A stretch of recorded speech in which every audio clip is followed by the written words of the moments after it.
first one, because the closer we are in this economy and everything, it's difficult. But all of us at least have been doing it for a little while.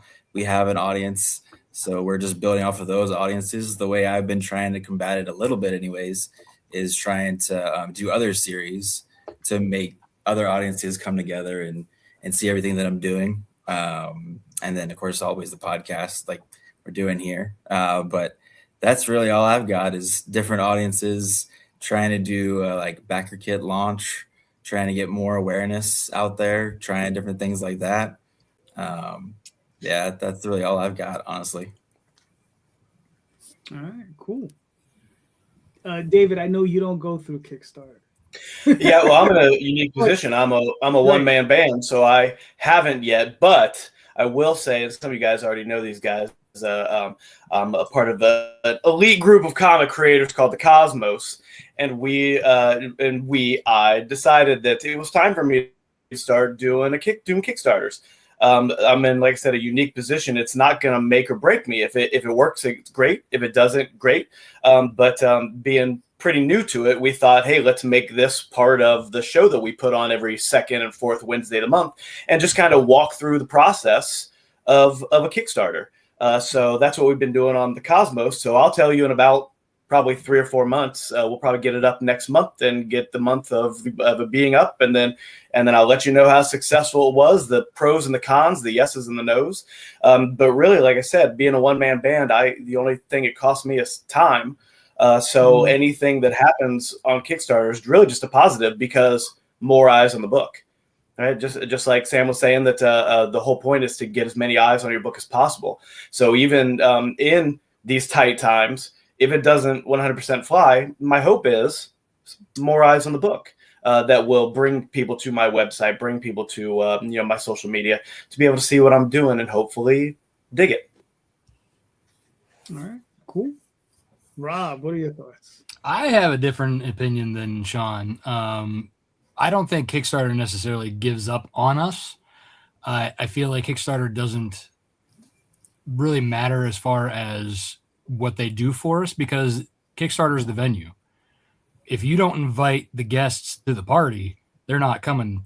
And I learned that the hard way. My first campaign back in 2016, I didn't have an audience and I didn't fund. Then I started doing it on my own, built up an audience, going to Comic-Cons, came back with issue 3. And, my audience is what got me there, not Kickstarter. Kickstarter, again, is just the avenue. You got to, fill it. All right. Fair enough. Tom, what are your thoughts?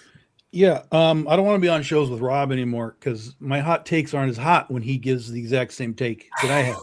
So, I mean, no, but in all seriousness, I have one question before I can even really answer because this is a new question for me.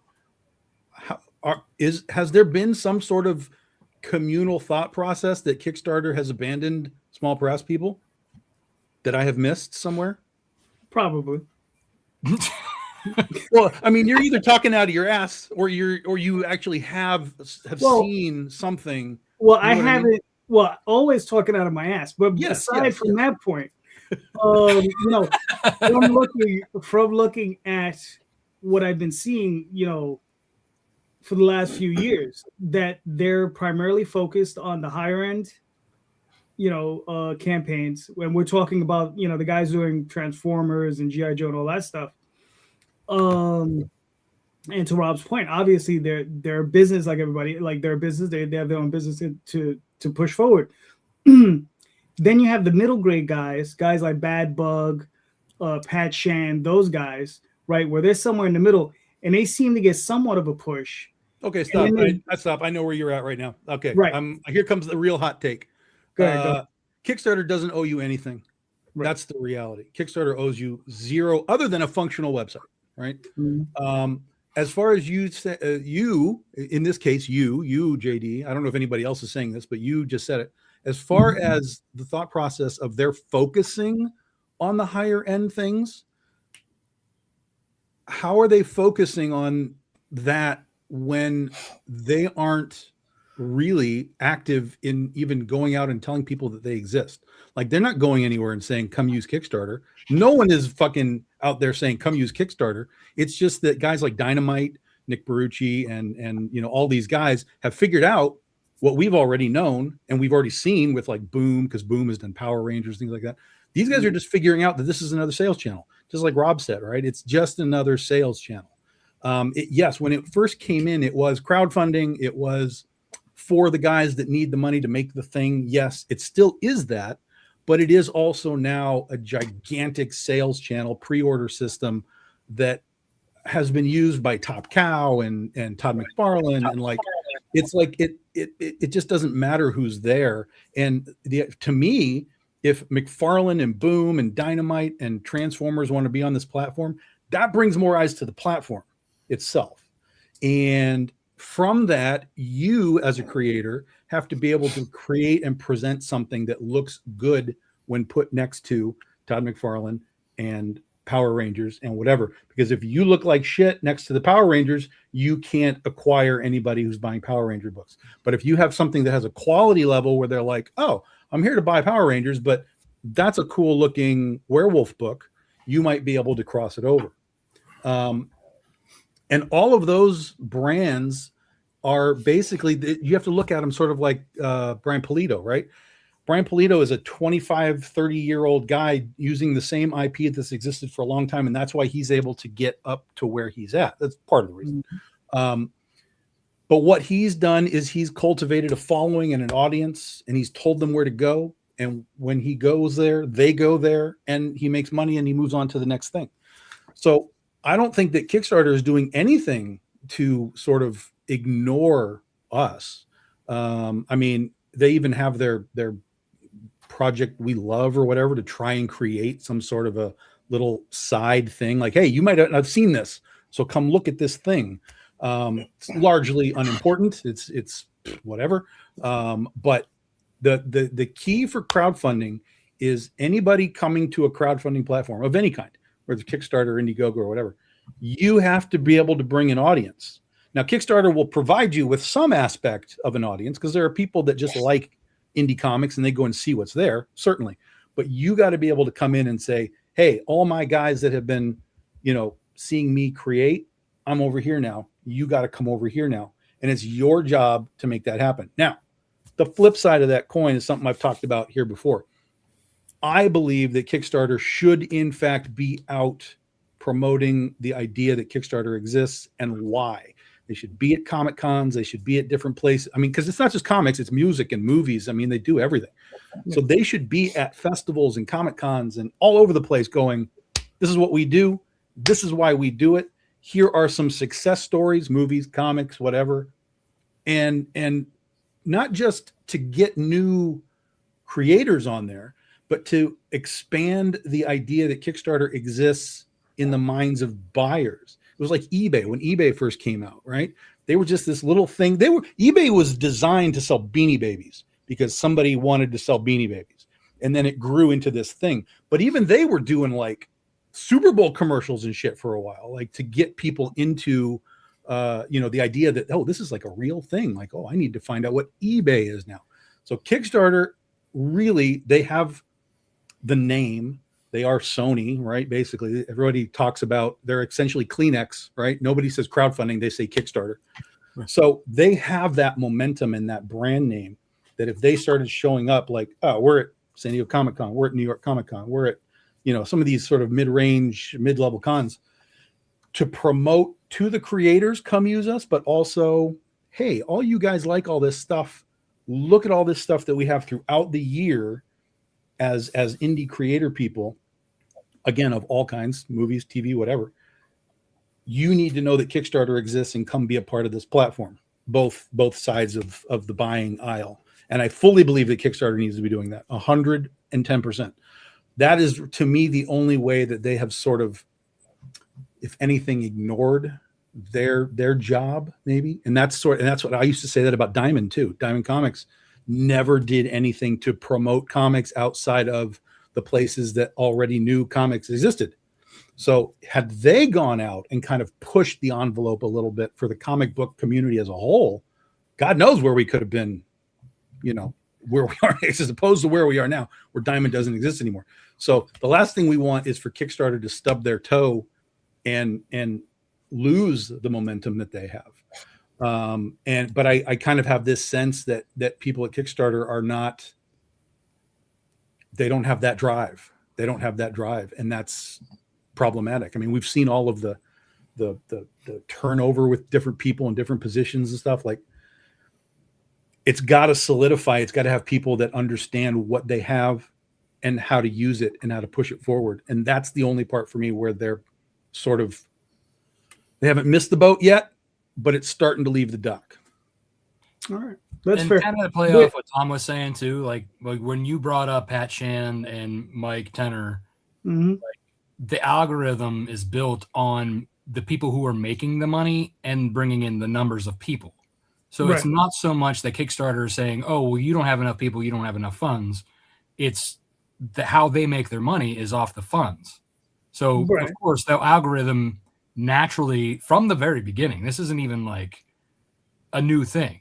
They've always put like the projects that are making the money, putting the most backers on at the very top of those lists. When you look at, like, you know, what's Magic or what's the top of whatever category. My point is this, Rob. At what point are we doing art? At what point are we doing art? At what point are we not selling shit? At what point are we just... The only way to do art, I'll answer that question too, JD. The only way to do art is to not ever sell it. Here, bro. Let me just finish up, right? Just be quiet for a moment, because the thing is, you talk, and that's fine. You understand? But here, let me ask all of you a question. Have any of you, or do you even know of anyone who has ever been outreached by their rep? They have an outreach rep for comic books. Has anyone here ever heard from this person ever? Well, he doesn't exist anymore because he quit. No, he quit, right? But before he left, has anyone ever been outreached by this person? No, because she was overwhelmed. There was two people between Ariana at that point. Yeah. Right, the last guy, Sam, I reached out to him, but he doesn't outreach. Right, but that's the thing, though. His job is outreach. Why wouldn't he contact, let's say you, Rob, who've done, how many campaigns are you up to? 15, 16, 17? I'm up to 17 just on this account. All right, so 17 just on this account, raising anywhere from 15 to 20, 30,000, right? You've made significant amounts of money on the platform. Why wouldn't they reach out to you, or even Tom? Tom has made 30,000+, you know, on various campaigns, 40+ campaigns, right, Tom? 50+? Yeah, 50+, yeah. Right. And have any of you ever heard from these people? You understand? Why wouldn't they reach out to you guys and just ask? That goes to what Tom was saying, right? That was their job, right? And the last guy who had it, he was just keeping the boat afloat, right? He wasn't. He didn't bring anything new about. He was posting on Kickstarter reads, slapping the Project We Love logos on some of that stuff. But yeah, he wasn't reaching out to us. The only time I ever saw Oriana was when she was doing panels at New York Comic Con, right? I never got to speak to her digitally. She never came to the booth. But yeah, right. To Tom's point, they should have. So is it that they're abandoning it, or is it that they don't know how to actually incorporate it, right? The number one money-making thing on Kickstarter is the video game stuff, right? Not the video game stuff, the board game stuff, right? Not the tech stuff. Comic book is number 2. So are they doing that for those guys? But when it comes to Tom saying, you know, somebody's going to eat their lunch, yeah, when you're in the top of the pack, you don't really fucking care because you're making the money. And the problems don't show up until you stop making the money or somebody else is taking your lunch. I just want to bring about New York City for a second and the Taxi and Limousine Commission over here, right? They were the top of the fucking heap. To get a medallion to operate a taxi in New York City, you were looking at 7 figures, all right? And then here comes Uber. Oh, no, you can't do that stuff, right? But Uber had went to them approximately 1.5 to 2 years before they did this to try to involve the New York City Taxi and Limousine Commission, right? And they shit the fucking bed and they were eating their lunch, and they took money out of their pockets, right, to the point where that medallion that they had to pay almost 7 figures for became ungats, nothing, right, worthless, because all you needed was an Uber account. You pick somebody else up outside of the city, you could drop them off in Manhattan, no problem. The New York City taxi guys, they don't want to leave New York City. So, Jay, you're going.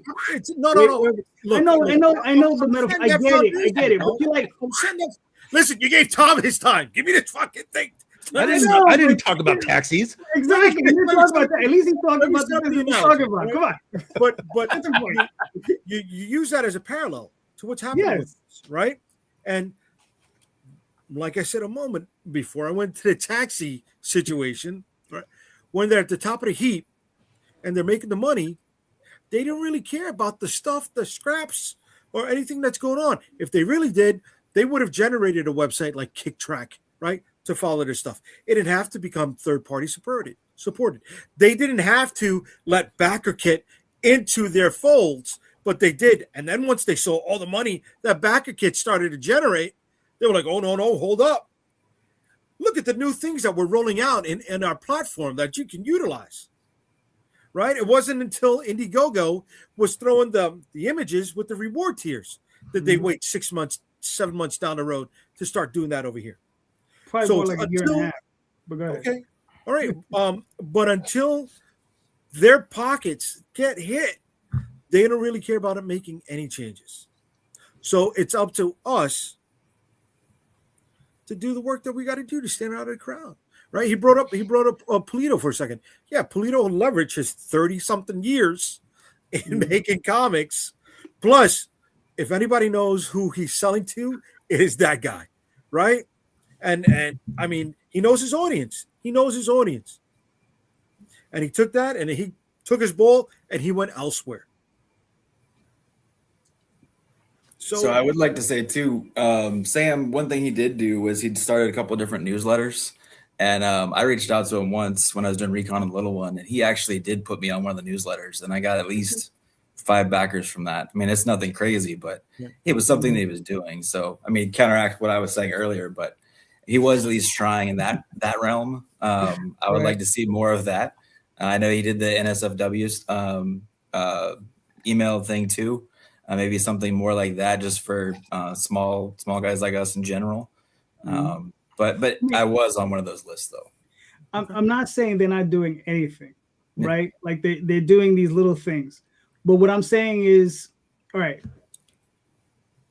my thing is at what point, right? Like we know we got the top line guys, right? We know they're bringing in their audiences because they're boom, the IDW, all that jazz. Or you have these other people who are selling NSFW covers. They're doing very well. They've been doing it for a while. They do great. Okay, fine. You have the top line creators that come in like Matt Wagner and those guys. They also do fantastic. That's great. But when is it that the guys who, you know, what is the average? $1,000 to $3,000 is usually the average Kickstarter campaign in comics. Does that sound about right? Yeah, probably. Right.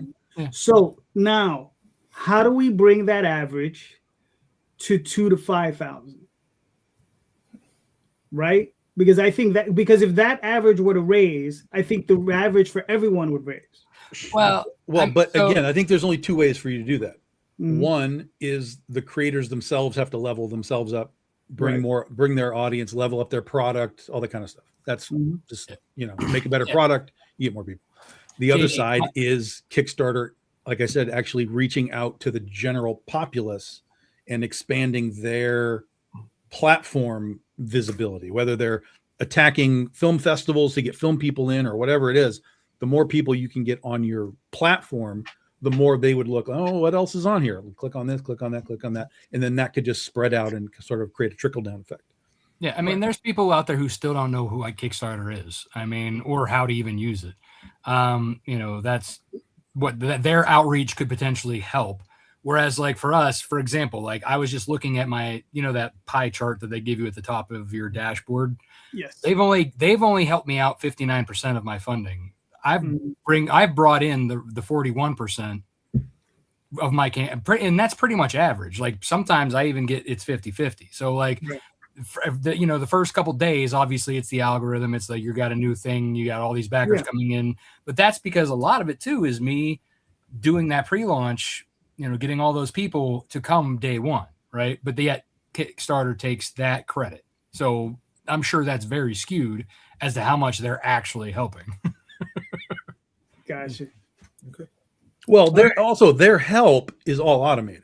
It's just they send out an email because 200 people backed my previous campaign. 200 people get an email that say, "Oh, hey, Tom's made a new thing." So it's not like they're really doing anything. They just have an automated system that does sort of the bare bones of it, which is fine. And it's forever. I'm not going to say turn it off. It's a free thing. Like tell all my guys that I did it, but it is bare bones outreach, and it doesn't go like they're not emailing Polito fans hey, you like Polito, so you should like Tom stuff. Like they don't go outside of that box. Their bare bones are still better than some of the other platforms. Totally agree. 100%. That's what I'm saying. They have that momentum and they have that stature and they have a good platform. But like Calderon was saying, they don't innovate until they have to. Right. And until people, they're like, oh, 100%. Well, no, we got to do that. Like literally, I could sit here for a weekend and build a better Kickstarter using all of what we use on the internet. It would take me a weekend to build a better one. Now, how much of that is easy to just implement and code in? Who knows? But the most basic element that Kickstarter still has not done is a goddamn button that says "Make this reward an add-on." Like motherfucker, why am I building a campaign twice? Yeah, or even just what is it? Allowing you to select when you do the import add-ons and just select as many as you want to import instead of doing one at a time. The nice thing about BackerKit is that you can import all of your past add-ons and not have to set one up unless it's a brand new one. That's because they didn't expect us to utilize the platform this way. They didn't expect Tom to have over 50 campaigns in his span of using it. Really? No, they didn't. So they didn't have that code set up from the beginning. And now they got to play catch up. And to go back to, what's going to make them do that? It's the other companies doing it. I just want to bring up Whatnot for a second. All right. eBay did not start going to the New York Comic Con until Whatnot had a booth there for 3 years in a row. Right. And not just any booth. They had a 20 by 20 space. And then finally, the fourth year, eBay came in with a small little 10 by 10 booth. And then this year, they're expanding. So until they see they're losing money or somebody else is eating their lunch, they're not going to make those moves, bro. Yeah. BMD Nerd, I think this is a good one. Genuine question. Isn't the goal to move away from Kickstarter and other crowdfunding sites? No. Not anymore. I mean, maybe back in the day, but now, no. Yeah. Again, you got to understand that crowdfunding was originally crowdfunding to help make projects, but it is now a legitimate pre-order sales system that is integrated heavily into the entire comic book community and will continue to be so, whether it's Kickstarter or somebody else. It will continue. Crowdfunding, the idea, will continue to be a thing. Even Polito, who left Kickstarter, just built his own crowdfunding platform. So he's still using the idea of it to do it just on his own. So but he has enough of an audience to be able to sustain that site. A lot of people in our level don't have that. If I were to be like, here's the Big Dog Inc. crowdfunding platform, no chance. Like, it wouldn't do it. And you also have to remember, again, when you're on Kickstarter, you are getting eyeballs that would not see you otherwise.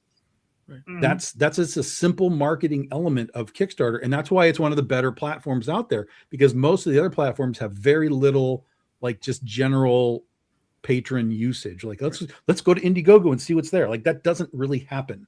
So with Kickstarter though, there's so much going on and there's so many creators and stuff. And the comic book people that buy these indie books have started to be trained. Like this is where a lot of this stuff starts. And so they're just people ask, are you going to have a Kickstarter? Right. Yeah. And they're just like, hey, I'm ready for this. Show me what's here. I'm sorry. You asked if there was anybody from Kickstarter that did reach out to me.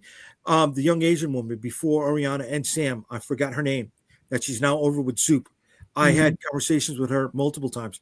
I even had her I hosted a panel with her at the convention I ran in Brooklyn. Now, I'm but did she reach out to you because she knew you from the panel, or did she reach out to you because she just picked you? She just looked at whatever stats they have in Kickstarter and said, "Let me contact the creator." We developed the communication because where I hosted the event was a few blocks away from the Kickstarter office, and I walked to the Kickstarter office to invite them to the convention, and they got me in touch with her. Right. So that's what I'm asking. So you reached out more of a to her. networking Right, thing. which is great. I mean, don't get me wrong, that's fantastic. But my question is with the outreach guys, like, why isn't it that they're not reaching out to Rob, to Tom?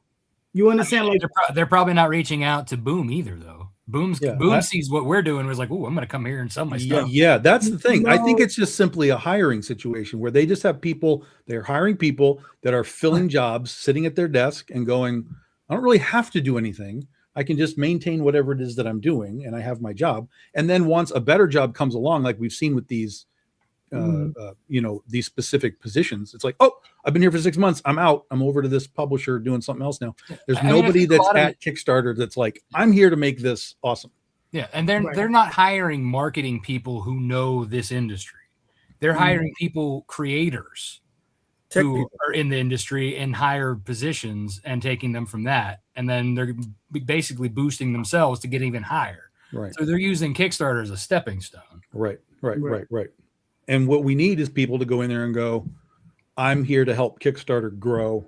I'm here to be in this comic book head position, reach out to whoever I need to reach out to, discuss the innovation of the site, whatever it is, and push it forward. But I'm sure they're also not paying like a ton either. I'm sure it's not like some, gigantically paying job where everybody's. Well, now they only work 4 days a week.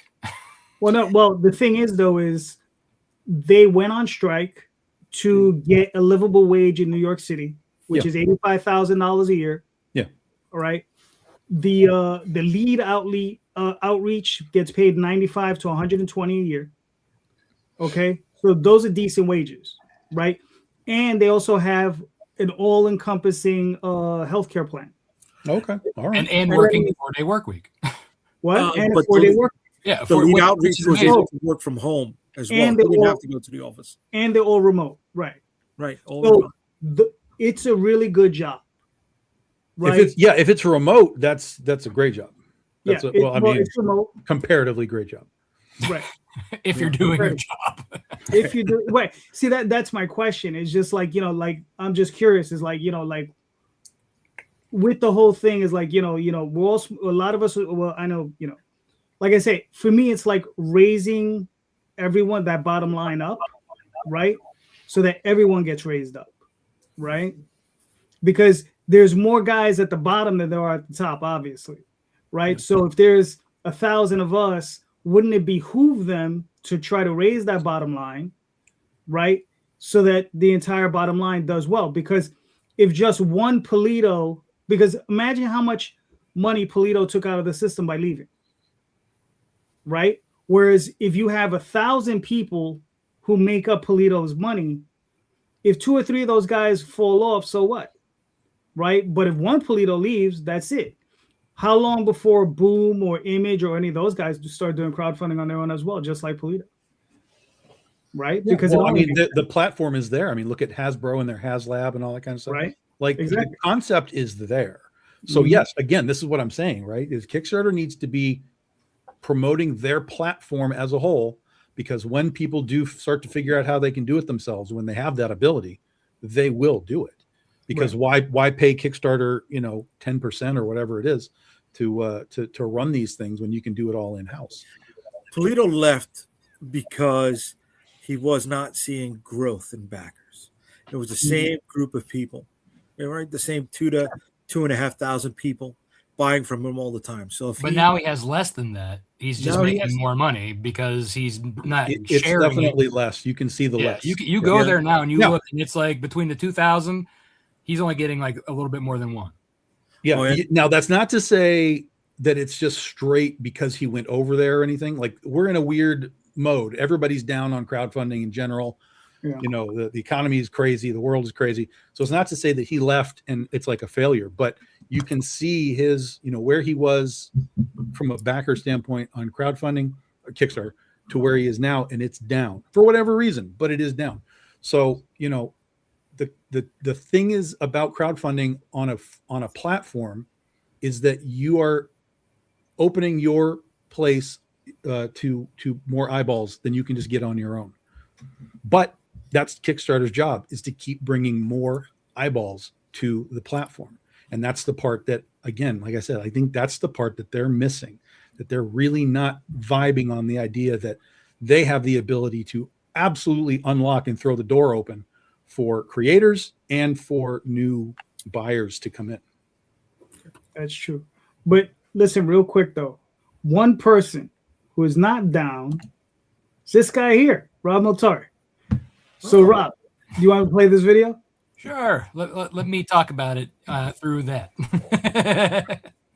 Do you love stories about anti-heroes and supernatural beings like werewolves, vampires, demons, witches, zombies, and more? Then Nightwolf is the comic book series for you. Nightwolf's unique take on theology and mythology encompasses elements of horror, magic, fantasy in a modern setting. Hi, I'm Robert A. Notari, the creator and writer of Nightwolf, as well as the founder of Lone Wolf Comics.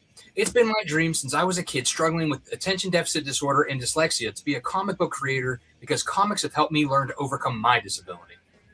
Born into an outcast breed of werewolves known as the Monokai, 18-year-old Rodney Marcelli is reluctantly thrown into an ancient war between good and evil in today's world where the line has been blurred. With the help of Snowpaw, the pureblood Monokai, Rodney must learn to master his newly found lycanthropy and mysterious kinetic energy power that only he possesses. Rodney must fight the Dark Covenant in order to avenge his friends and family and to save the girl he loves from the master vampire, Lord Malice.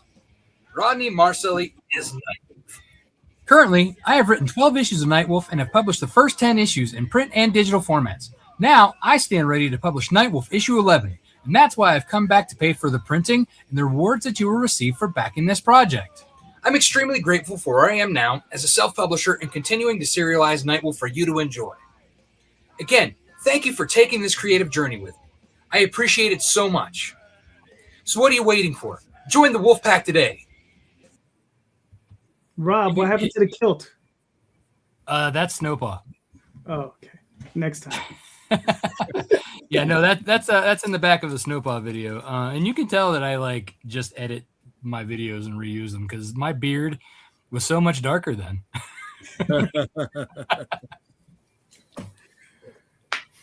All right, so Rob, what is this? What do we got?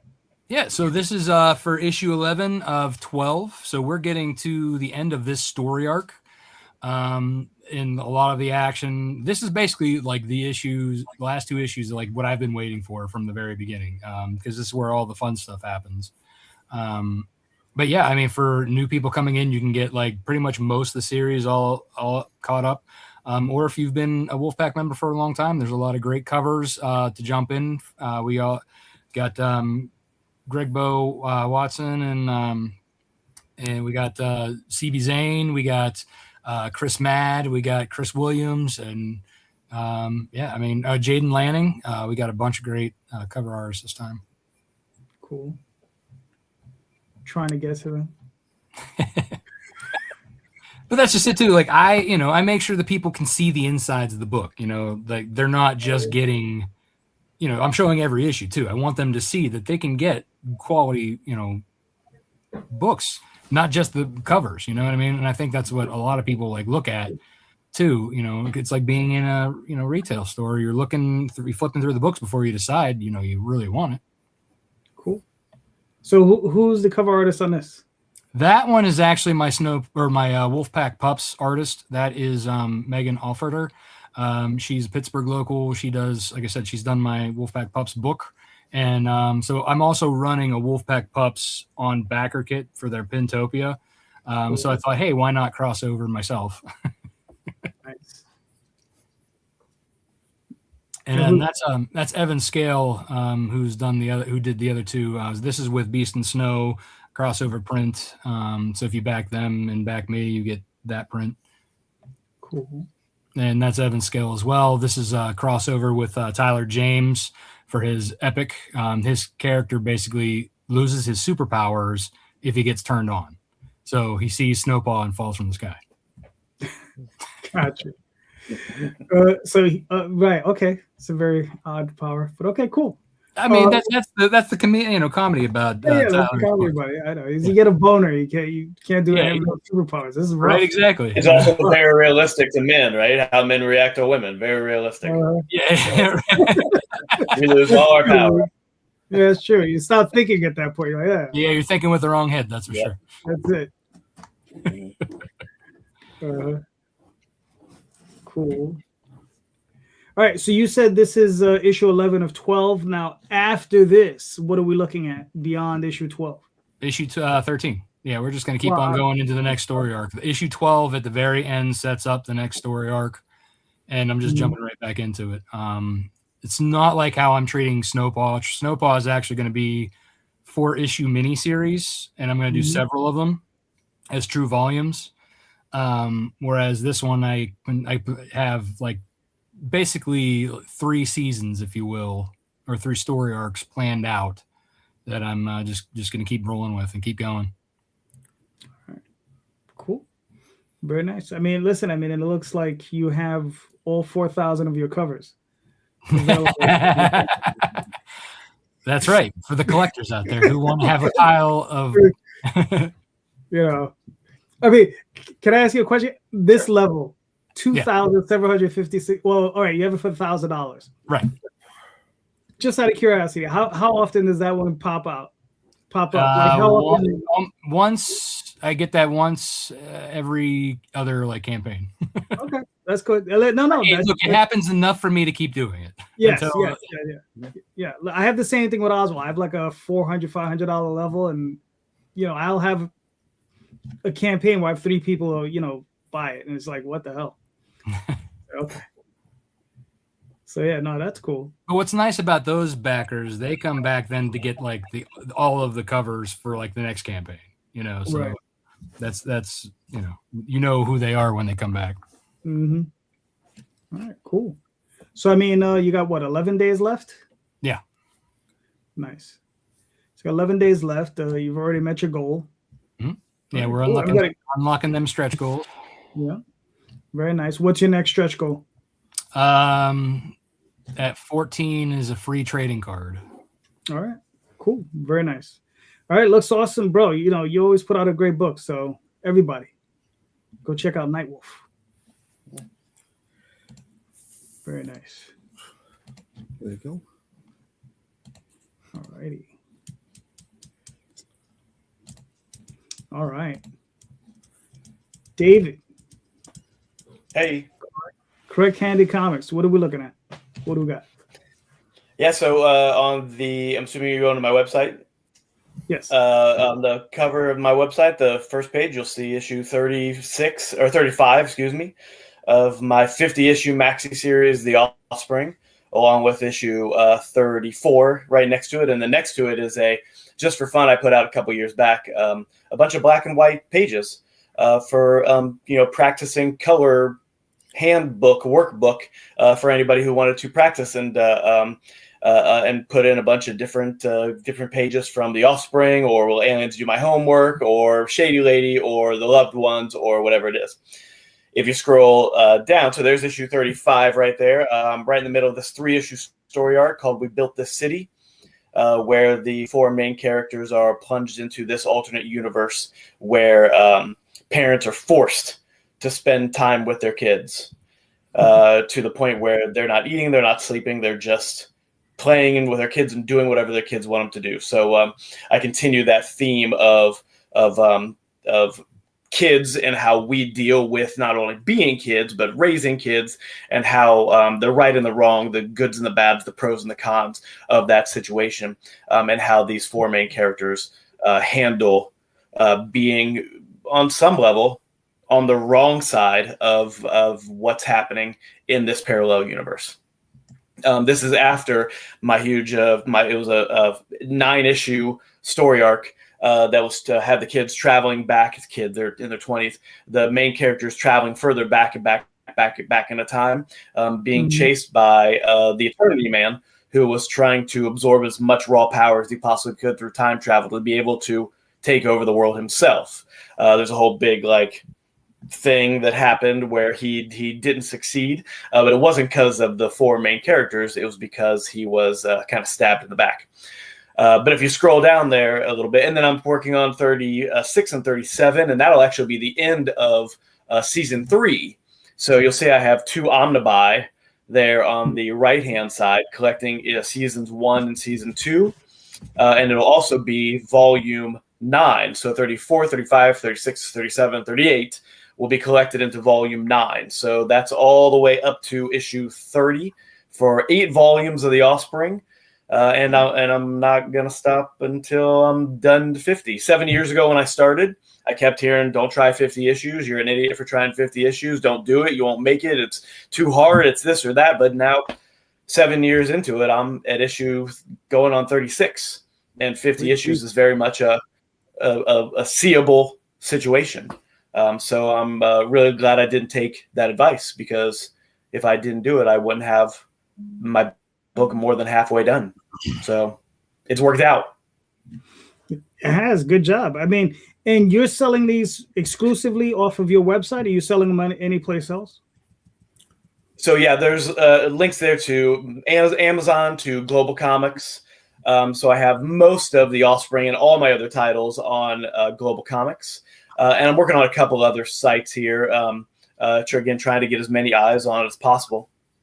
If you go to the graphic novel section, you'll see the book that I'm probably still in the process of thinking of the best situation to do. But if I probably will be doing this book, Latent Lightspeed, which is my 126 pages of a black and white comic that turned out really good. It's a sci-fi adventure.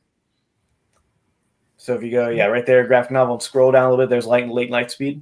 It's a sci-fi adventure about an 85-year-old scientist who perfects cloning technology and transferring consciousness into that clone. So through him having some pretty raucous times and problems with other aliens trying to steal his technology, he has to download his consciousness into a 12-year-old version of himself. So it's a big aliens and spaceships and other worlds and action adventure. And I'm super proud of both those books, Latent Lightspeed and The Loved Ones, the way they turned out. And I'm trying to get as many eyes on it as possible. All right, cool. Now, you mentioned earlier that you're gonna do something eventually on Kickstarter. What's that about? Yeah, so Latent Lightspeed, the 24 or the 120-page graphic novel, that's the book that I'm going to do a Kickstarter on. Probably, I'm 98% sure that's what I'm doing a Kickstarter on, to be able to have something like The Loved Ones. I thought it was a little too much. 35 issues of it, and doing my first Kickstarter on that didn't really make any sense to me. But doing a Kickstarter for the first time with a graphic novel that is really one and done, there's always more there. So I'm probably going to end up doing over the next 10 years a sequel to Latent Lightspeed, because I always leave it open for more fun and action and adventure. But it just made more sense to me to be able to do a graphic novel rather than something like The Offspring, which is 50 issues, and being able to use some of those things, like my 24-page one-shots, which I have 5 of them, my 4-issue miniseries, maybe the first 4 issues of The Offspring as those reward tiers for people, like in print and digital, to be able to hopefully entice those people to be able to give me more money, which is essentially what we're doing here, right? So being able to do that with my second graphic novel, which turned out, I think, really, really well, I think is going to be really fun and probably the best choice for me in a very first Kickstarter. All right, cool. Nice. Good. All right, that's good. And just if you go to the last page, I'm sorry, go ahead. When do you think you're going to be launching? Probably February. Okay. Cool. Not too Probably far. February. My goal right now is to get issue 36 done and out, and then be able to focus on the Kickstarter. So trying to make sure I get to issue 40 before the end of the year. The Offspring is always my main goal. But I think with 2 issues out in 2 months, I had just had 35 come out in January, and then 36 will come out in February. Then I think that gives me a pretty good leap forward, head start to be able to make sure I still meet my overall goal of getting the books out, but also being able to pay attention to the Kickstarter. All right, cool. Very nice. That's the plan anyway. Does it sound like a good plan from the expert panel here? I would say you're doing pretty good. Cheers. I mean, go. Yeah. It's always listen, you're gonna be starting out, so it's always gonna be a little rough, but that's okay. Yeah. Oh yeah, We'll, sure. I'm gonna be banging my head on the wall a few times during the process. And we'll all be here to help you. Well, and you have a backlog of things that you can use as well. Yeah. That, Right. that you can use to help supplement.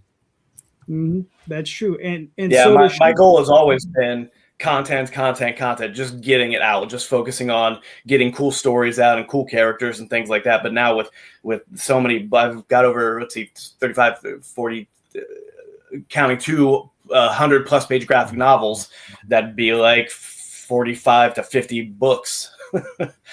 So I'm like, okay, I'm good on content. Now let me try to take it to the next level. Yeah. All right, cool. Sean. Yep.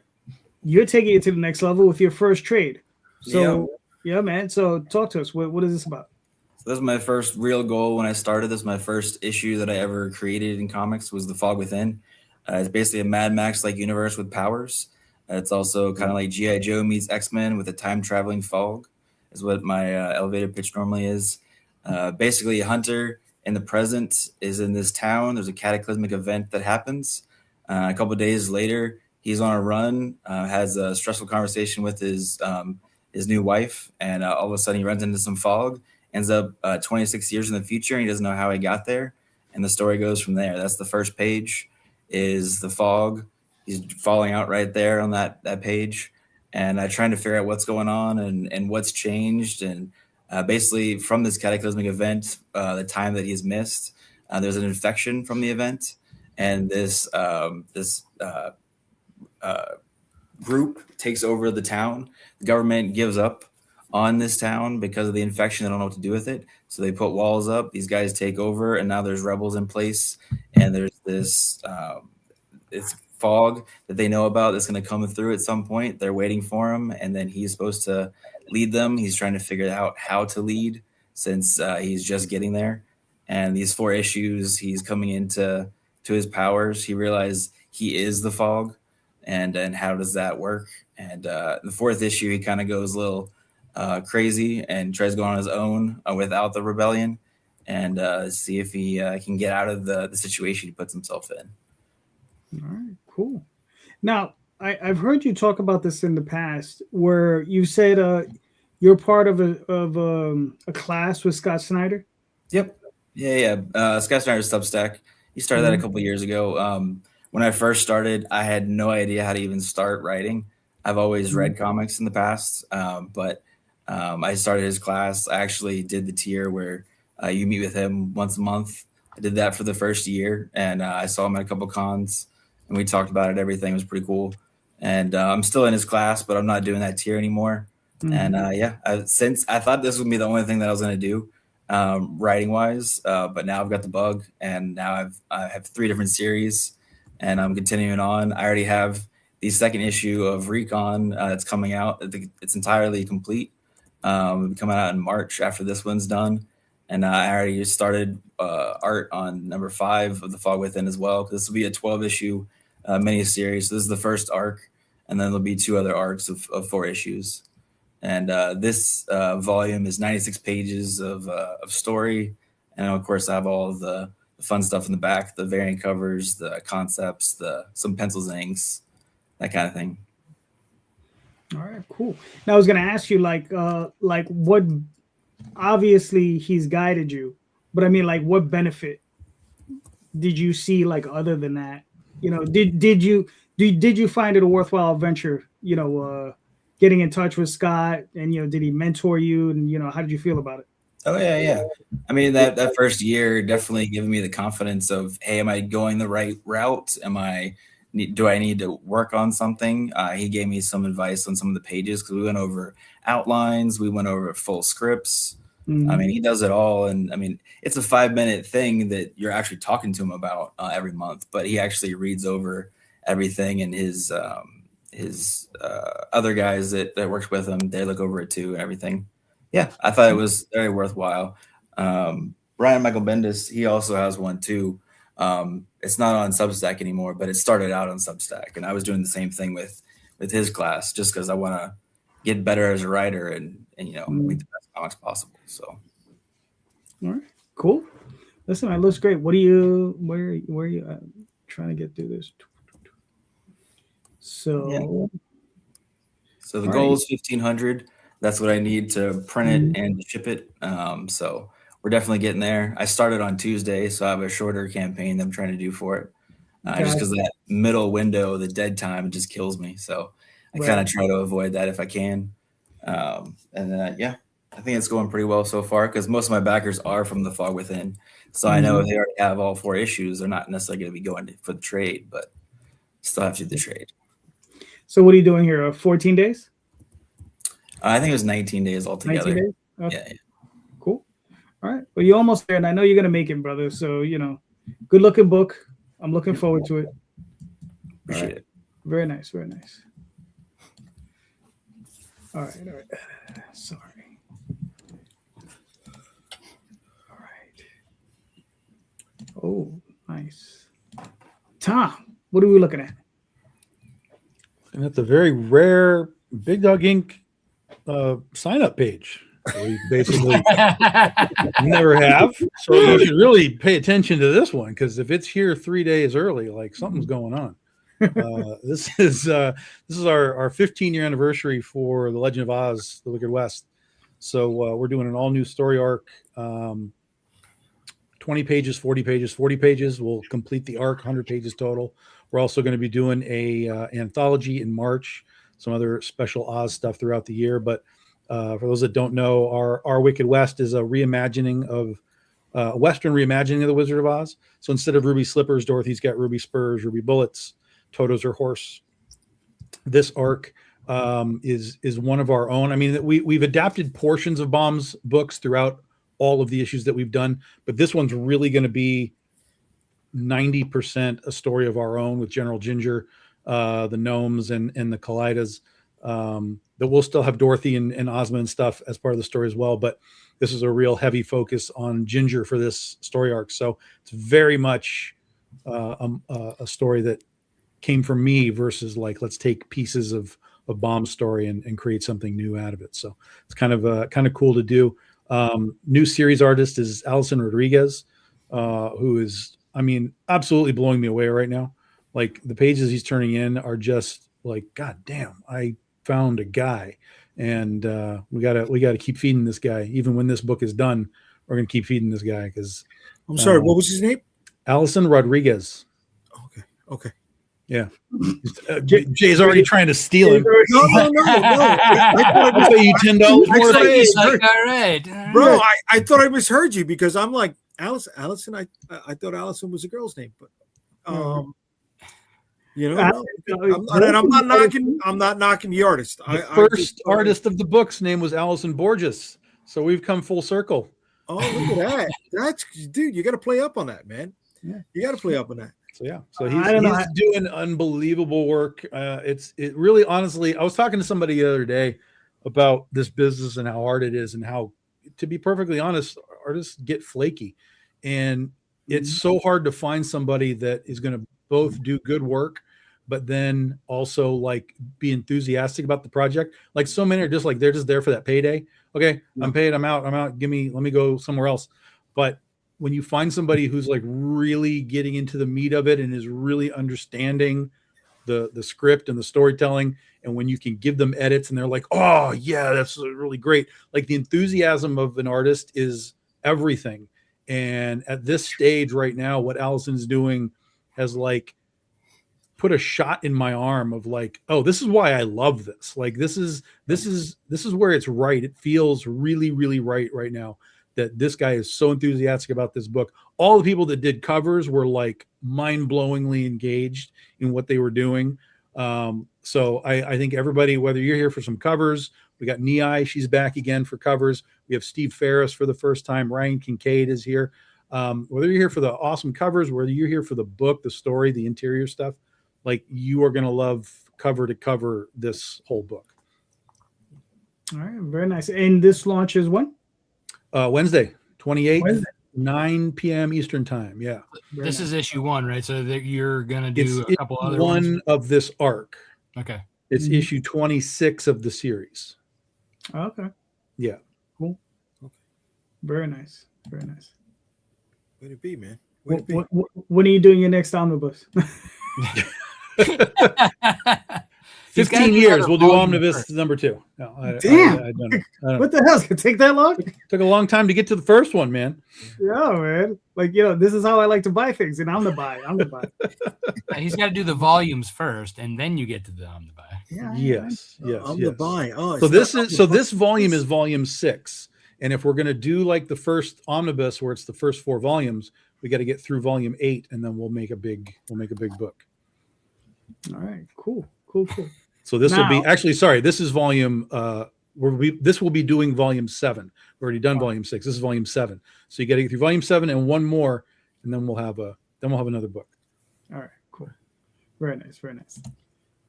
Now we got this guy. Yo, what's up? So we got the Dead Princess Vicky Styx. This is our reinterpretation of the Frankenstein's monster story, but set in New York City with a female lead, and she is the last prayer for those creatures that go bump in the night.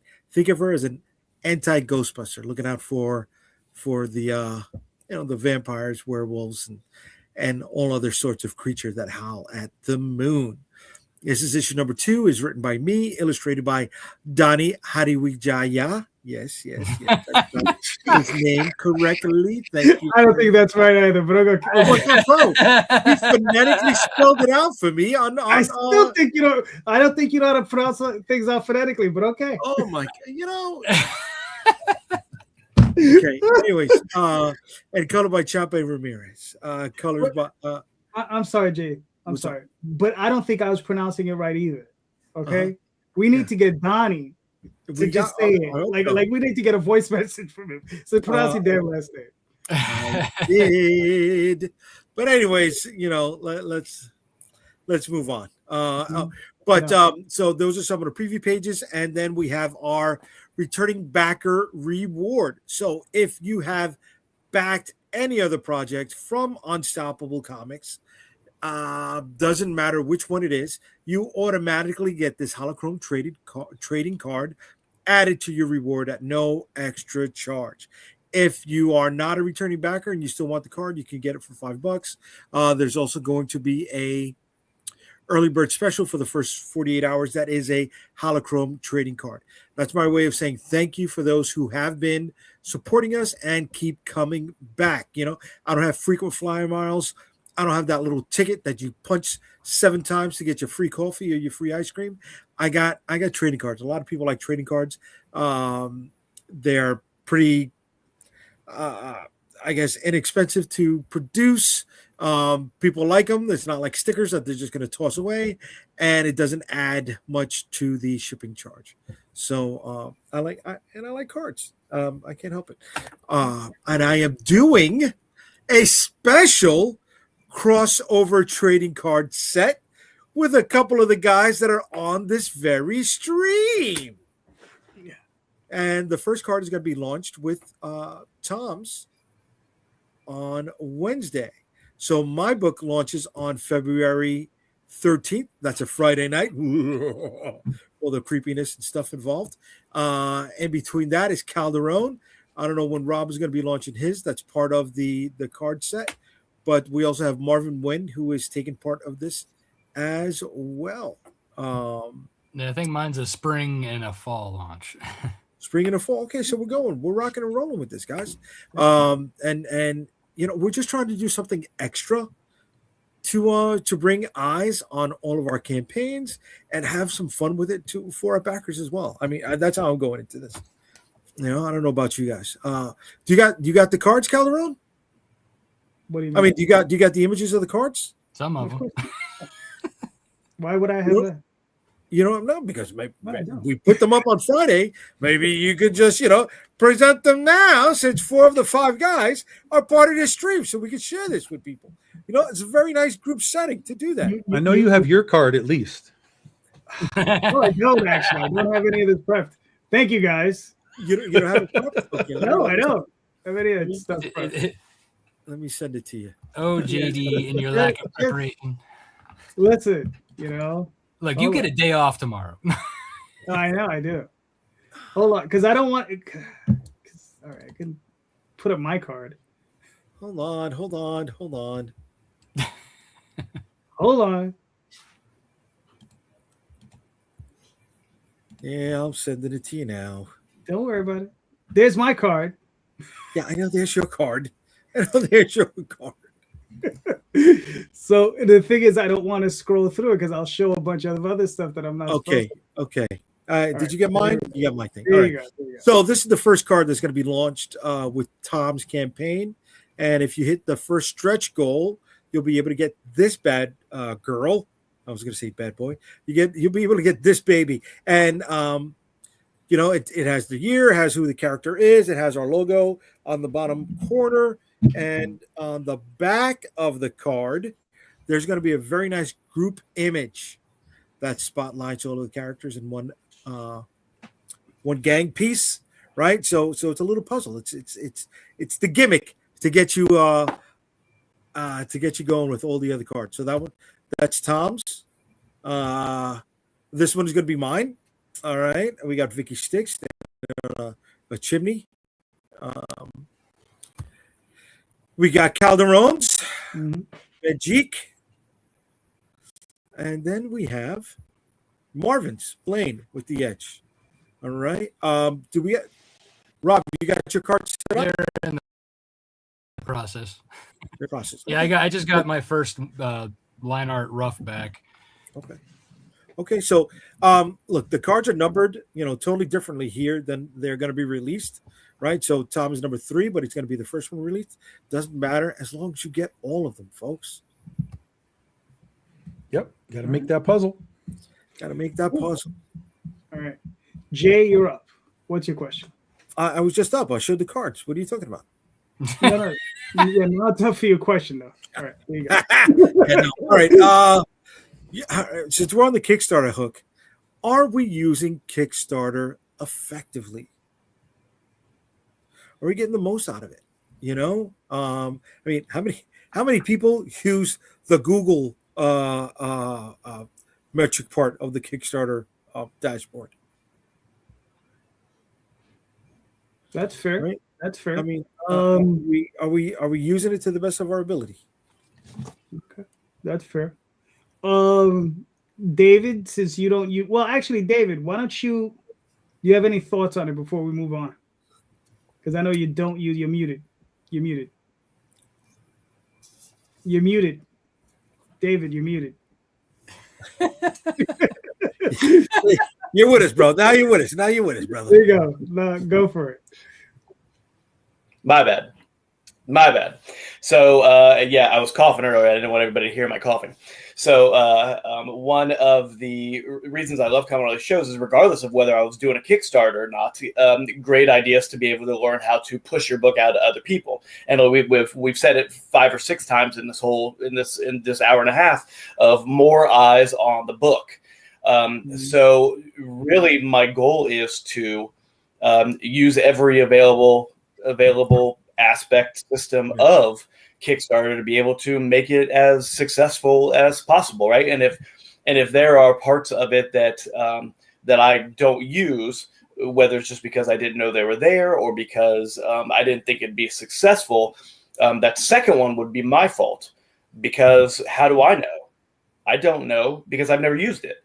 So to skip those kind of avenues, as someone who is just starting off, or anybody who's been using it for a million years, to me would seem foolish, because even if 2 more people see it because of whatever aspect of your, that people aren't utilizing enough, is wasting that opportunity. So again, it's always about the opportunities to be able to get eyes on the book. And I think that hearing you guys talk is already giving me idea after idea after idea after to make sure that I'm setting myself up to succeed with my first one. So I'm on receive mode, not send mode right now.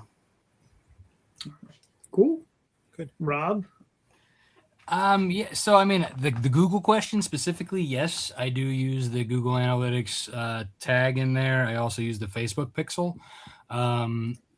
And I don't run Google ads because that is obviously way more complicated. Right.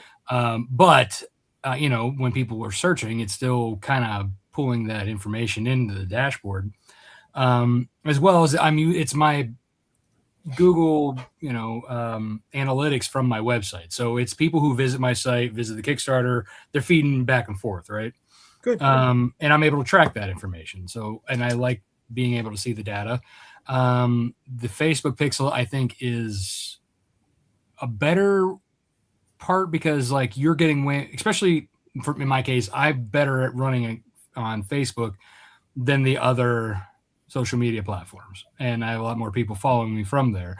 So people are going back and forth from my page, back and forth, feeding that information, which has been helping with and I do paid advertisement through Facebook. So my I've had 11 brand new people come in and spend over $1,000 just by a Facebook ad.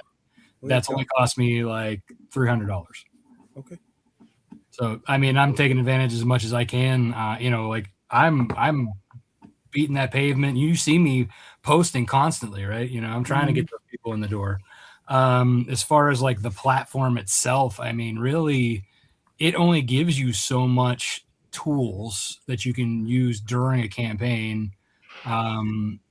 Whereas like you got to kind of be more creative how to use those tools and bring people in. At least that's my 2 bits. That's interesting. I mean, do you know of any other tools that would be more useful, like that could be incorporated into the site, or just stuff that we could use in general that would help us or help anyone?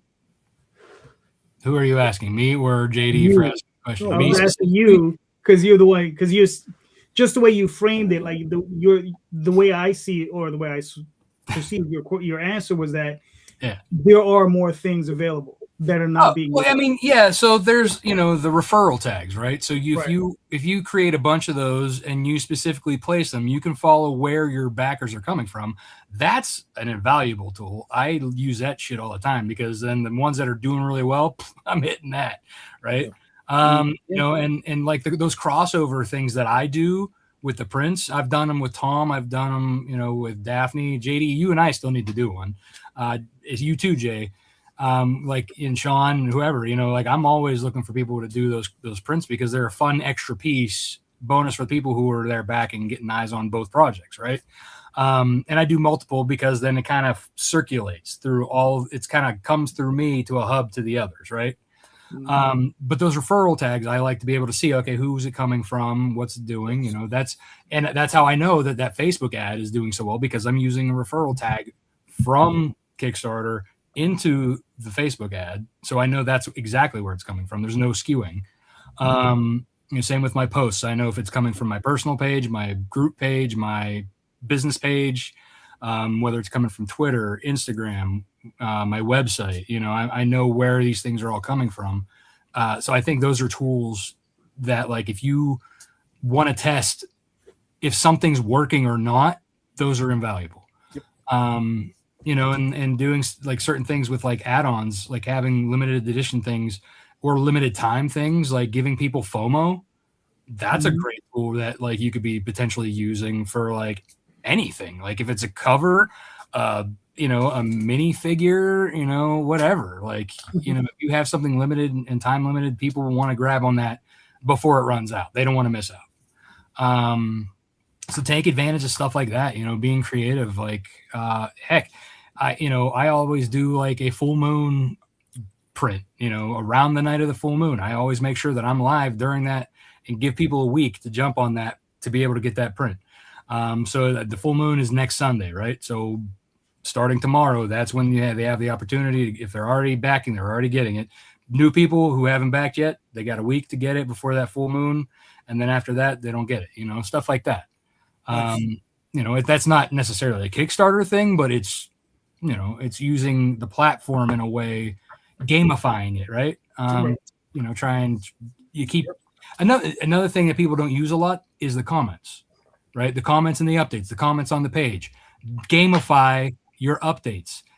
Put your covers up there. Say, hey, which cover do you like the best for this new issue? A, B, C, D, E, F, or G, or whatever you have, right?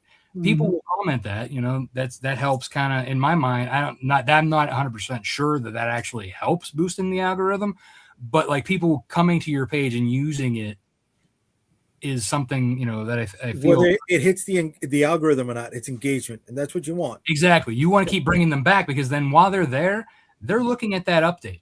They're looking at what you have. Like, say if you had an add-on, like 2 of my stretch goals are add-ons, and as soon as they got added, I had people buying them. So you want to keep, people engaged. You want to keep them, you don't want to just set it and forget it and then hope that people come to your page. All right, cool. Sean, what are your thoughts? I mean, Rob's the expert on this one for sure. And Tom. So I definitely don't use all the tools. I mean, I try to. Some of it's over my head. I would say, even being almost 3 years into it. But I mean, the thing I focus on most is making sure that I have all the rewards, all the add-ons that I could possibly have on there in different ways to make sure I don't lose anybody because they wanted this one certain thing that wasn't there in a whatever certain way they wanted it. So like very basic, but I mean, for instance, with the trade, I've got the trade by itself, and then I have my Lego that I've had before as another tier, the Lego and the trade, and every add-on that I've ever made is available digitally or physically. I mean, that's very basic, but that's like the biggest thing that I use, and just make sure I have every possible scenario that anybody wants. And then I still inevitably have something that's not on there that somebody wants. Like now I have the Lego by itself because one of my previous backers said I have everything, but I don't have the Lego. Can you just do that by itself and send me a Lego in the mail? So I, of course, add it. But that's the biggest thing that I've done, though. Yeah, because digital backers will buy those tchotchkes or those Legos. And I mean, that's like, a decent margin there if you price it right. Yeah. All right, cool. Tom, what are your thoughts? I don't do anything. To be perfectly honest, I don't do anything as far as any of that stuff. The numbers, the references, the Googles, the any of that stuff. I do on occasion, like because but Kickstarter has like your analytics kind of built in that you can kind of look at what's going on. So I kind of browse through that every now and then just to kind of look at it, but pretty much it always looks the same to me. Like there's no changes. There's nothing in there that I'm like, oh, look at that. That was like a huge change. Like that never happens. So I barely even pay attention to that.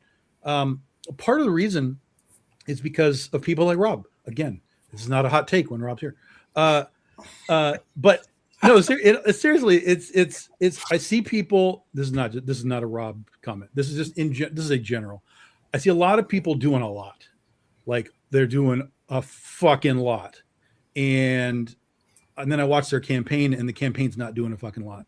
So I'm kind of over here like, did any of that matter? Like, did any of that extra matter? Right. And I'm not, this isn't to like tear people down at all. This is like, I see your campaign. You did 5,000. Next time you did 5,000. The next time you did 5,000. Like, so is the extra worth the extra? Because when I see the extra, it's like a fucking ton of work. They're going on 80 podcasts and they're doing so much, but like nothing's really bumping, right? You know what I mean? So for me, I'm kind of like, if I'm watching all of this extra being done and it's not really having much of an effect, it tells me I don't need to be doing it. Now that may be a wrong assumption on my part. And if I did a little more, I might see a little more, but for me, I am one person. So all of that stuff is ROI. It's return on investment being energy, time, whatever. So I do, a couple of podcasts every week, generally right here with these two guys. So everybody kind of knows who I am, knows where I am. If they want to get a hold of me, I'm pretty easy to get a hold of. Everybody that kind of is in my social media circle knows that I'm on Facebook. So most of my backers come from Facebook anyway. I'm not chasing Instagram. I'm not chasing TikTok. I'm not chasing any of that stuff. I am where I am. I do what I do. And I want people to find me rather than, again, ROI, just chasing fucking theoretical numbers and theoretical people.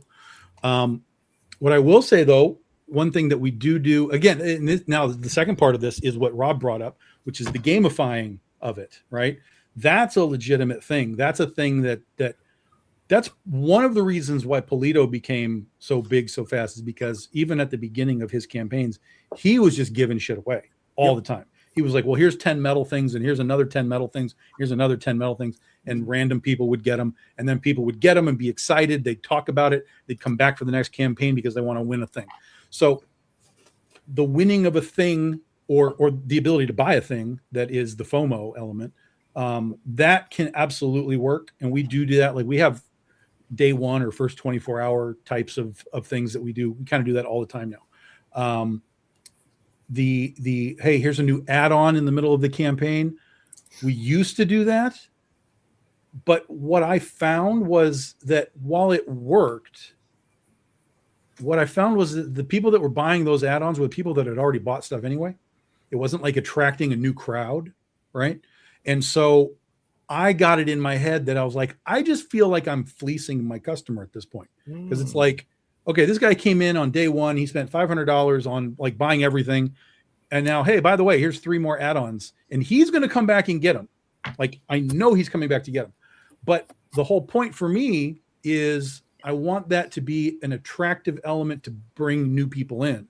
That's my goal for it. And so since I wasn't really seeing that, I was like, I don't want to do that. Plus the other thing was, it was to kind of bump that dead zone in the middle of all our campaigns, right? That's another big help. So there is value in that for sure. But then for me, all of my numbers and everything, it's backer count and who they are and what they bought. Because when I ship stuff out, I know that name. I know I can see what they're buying. So I know, like, they're catching up on trades or whatever. Or if somebody's just coming in and buying one trade or buying like a catch-up pack of some kind, I know that's a new customer, or at least new to the book because of what they're specifically buying. So the numbers for me work in a different sort of context. And it's all just, do I know who that is? Have I seen him before? How many times? What is this guy buying? And then, it just kind of sits in the Rolodex, so that when we come to the next campaign, it's like, I know people are missing. Like, I know names to a point where it's like, oh, this guy didn't get in this time. Yeah. And then I have to ask, okay, why wasn't that guy in? And I have come to find that there are people who buy my stuff only when there is a specific artist on a book. So they are not Big Dog Ink fans per se. They are fans of that particular artist, and they will only partake when that artist is attached, because I'll put that artist on the next one, and there they are. Or sometimes they have, like, life issues. They can't back this time, but then they come back and they pick up the catch up later. That can happen. But like in our situation, like, we don't have all of our variants like available on the next campaign. So if they miss it, generally speaking, it's gone, unless I've got a few extras that I put on the website or something, which again, I'll then see the name. Oh, there's that name. He got that book because he missed it on the campaign. So it's sort of a I'm an Excel person. I'm a list person. So when I see names and things that it attaches to, I can correlate the information myself and be like, that guy. Okay, I don't know who that is. Let me double check. Let me go back in backer kit. Nope, he's never been here before. He's buying this stuff. Like, okay, great. So I've picked up somebody somewhere. I think knowing where they're coming from probably has some value. But again, I don't know how I would attack that information. If all of a sudden somebody was like, oh yeah, we met you from TikTok. Like, well, I don't know how, because there's like, there's 8 videos there. They're all 2 years old. Like, I don't know how you would find anything, but I don't know how I would then attack that, and be like, well, I got to do more TikTok because one guy found me. Like, no, that's ROI. How much time am I taking to, put into that versus what I'm going to get back from it? So I'm not against any of it, but I would want to basically have, like, I do. Look right here. Literally right here. I would want to be able to work with somebody that understood it more and could translate the data in a way that my brain doesn't work that way, so yeah. All right, cool. But the gamifying is a legitimate thing, but you have to be willing to play your campaign like it's a game show. And again, that's a different sort of energy that I don't generally have. So I've streamlined it into, some specific areas. All right, cool. For myself, I admire everything that Rob does. I do none of it. I'm very similar to Tom. But it's like Daphne once said, she was like, you just set him loose and he's gonna go run wild and do whatever, and that's pretty much it. I just, the one thing I is just working my my lists, and that's pretty much it. As far as the rest of it, I feel similarly to Tom in the sense that to look at those numbers and to look at those lists is like, yeah, how do you attack those, right? How do you make that data viable enough that you can go in and do something with them, right? It's different if I was getting data off of Facebook itself and seeing where like if I could get like how many hits or like this show is getting on Facebook, right?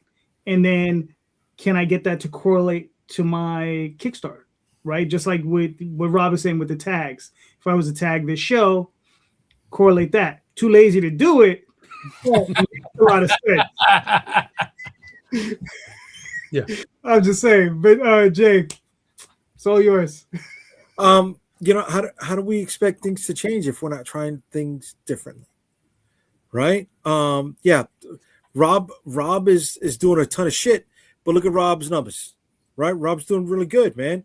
Not just his dollar amount. Look at his backer count, right? That's a hell of a lot of fucking shipping you got to do, right? But it's there.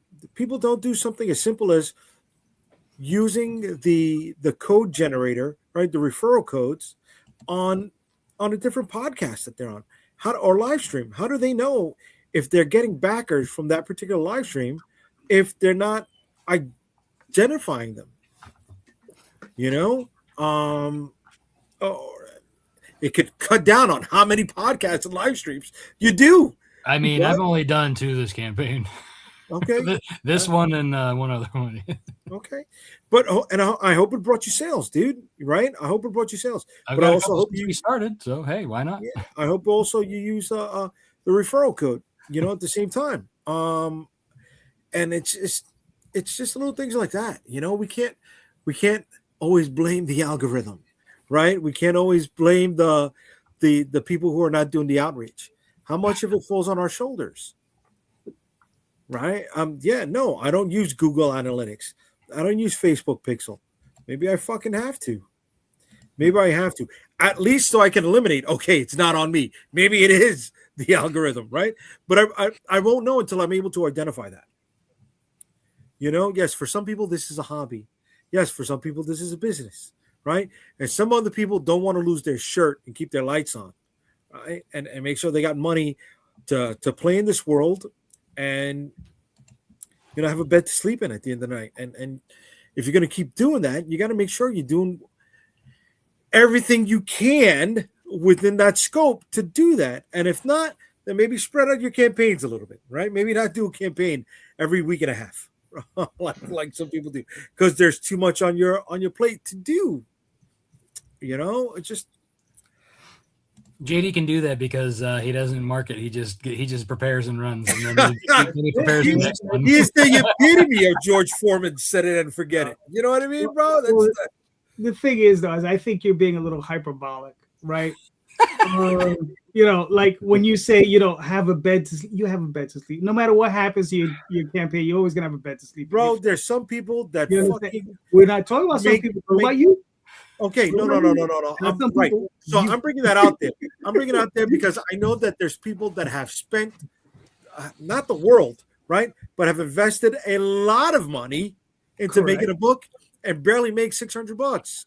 And here's the thing with that: if that's the case with you and it's requiring and you need that money to pay your rent, my advice to you is you have bigger issues than doing comics. You need to correct your life and then come back. Yes, but some people are going to be chasing the dream no matter what, dude. You can And always some people- chase the dream. Because you know what? For some people, this is a gambler's itch, bro. They're gonna scratch. They're gonna scratch because I'm gonna get lucky sometime, you know. And because they keep looking at like Robert Kirkman, who is like basically poor and then made it big. That's what Right. they're trying to chase. But even then, he put in a lot of work. Well, Oh, right, yeah, exactly. he's done a lot of That's just it. But he was putting in that work when he had nothing Mhm. and living in someone's basement.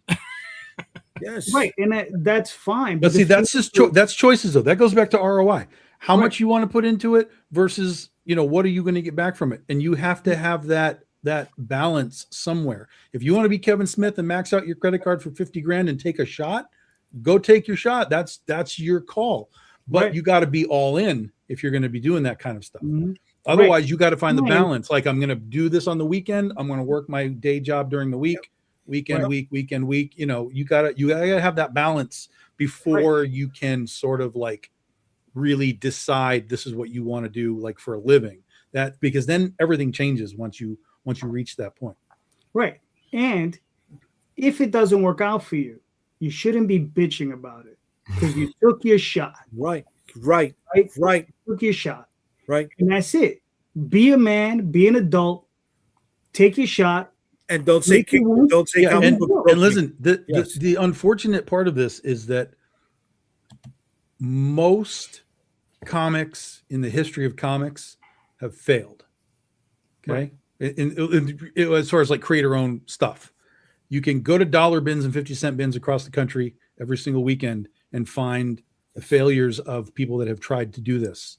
It's a graveyard out there. So don't think that you have lightning in a bottle, because you probably don't. Right. But that doesn't mean that you can't have a start and build a foundation and build up from that slowly. Just don't come in and think like, I got this. I'm the next image guy, because you're probably not. I mean, There's a phrase Really I know. probably not. Talking about what Tom just said.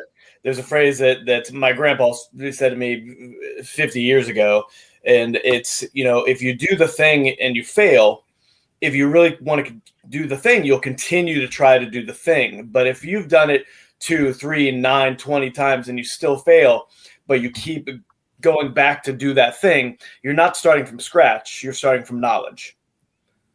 So every time, hopefully, you get back on that horse, you get closer and closer and closer to achieving whatever it is you want to do.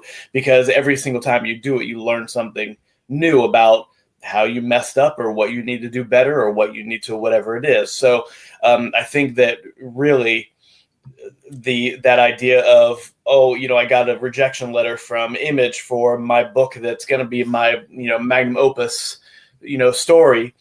And then people just stop, or they think they're going to make, or they, you know, start a small press and they want to do a big, like, Marvel, you know, universe with 1,000 books in a year, and then they realize putting out one book is very, very difficult, especially if you're trying to, like Tom was saying, reel in an artist, reel in a writer, reel in a whatever it is. But to know that if you want to do it, you'll keep doing it, and you'll continue to learn, and there will always be something you don't know, and just continuing to kind of fill in those gaps as you go.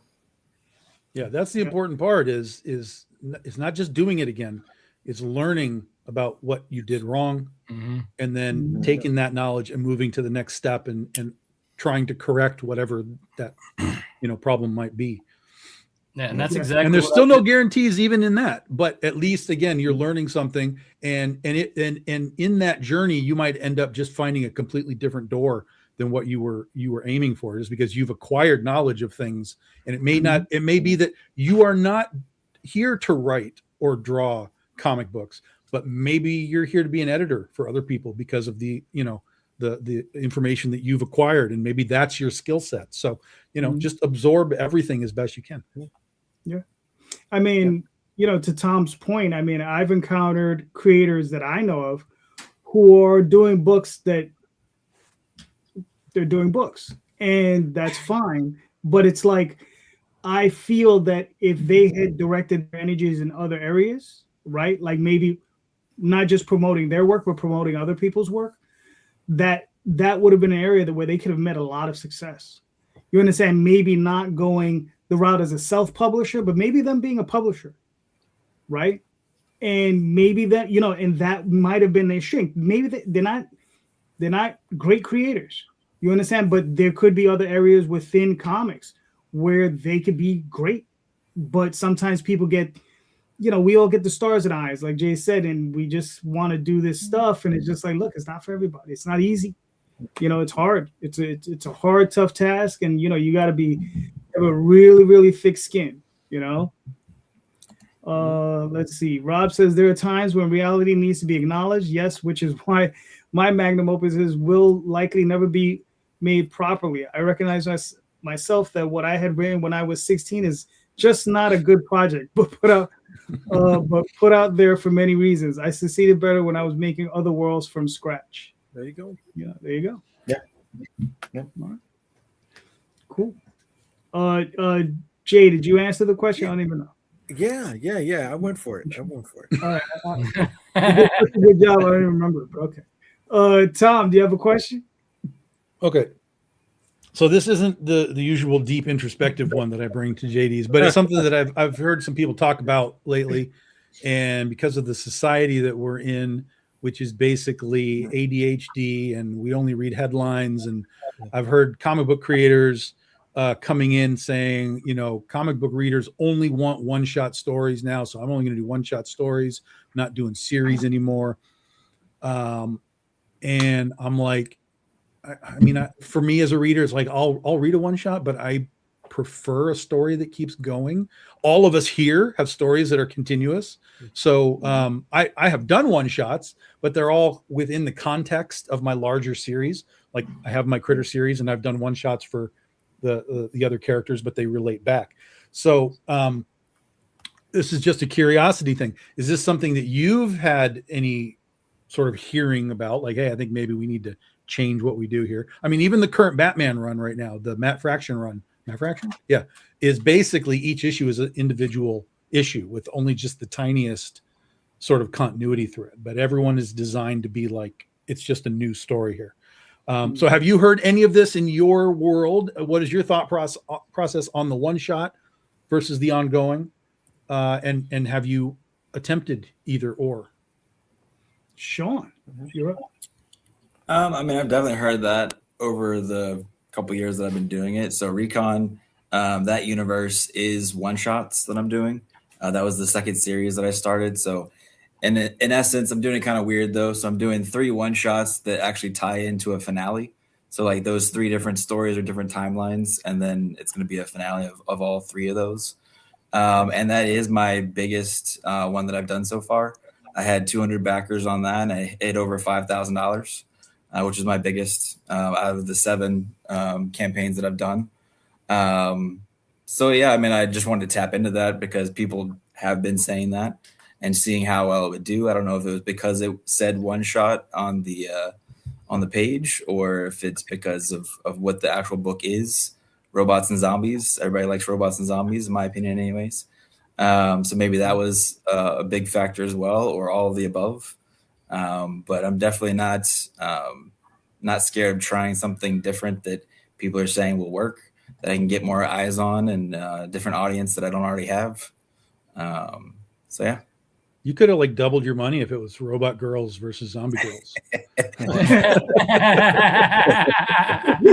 That's true. That story's about my daughter, so that would be kind of weird at that point, because it's the Recon and the little one is the story. So it's my daughter as a 6-year-old being protected by a robot. That'd be kind of weird, but yeah. But yeah. Regardless, good job. Yeah. All right, Rob, what are your thoughts? I mean, I've heard like some people say that. I wouldn't say that's like a prominent thing that I've been hearing, but personally, I don't like one shots unless it's tied into a larger story or universe. I mean, for me, like I would much rather read an ongoing story. I kind of like that. It's like being able to hang on to something and then keep going. I think, one shots. Yeah. Like even like back in the day, Spider-Man had a couple, let's say the Marvel and DC did their one shots and then they had like a big story arc and then one shots, just kind of filling time. Right. I always found that like, this is an example like that pissed me off about watching Smallville. Was you had the longer story arcs that they were building up each season, but then they would have those filler episodes that had nothing to do with it. And in between, something that they left a cliffhanger for, just pissed me off. I'm like, why are they giving me this garbage filler? Just because they got signed to like 24, episodes per season or some BS. But like, that's kind of how I feel. I feel like they're fillers. Or if it's a one shot and then that story's done completely and no one else is going to come back and visit it. To me, I'm like, all right, well, I'm not going to invest my time into that because if I get hooked on it, then I can't go anywhere. It's like eating at a restaurant one time and then you fall in love with like, the food there and then they close immediately. And then you can never have it again.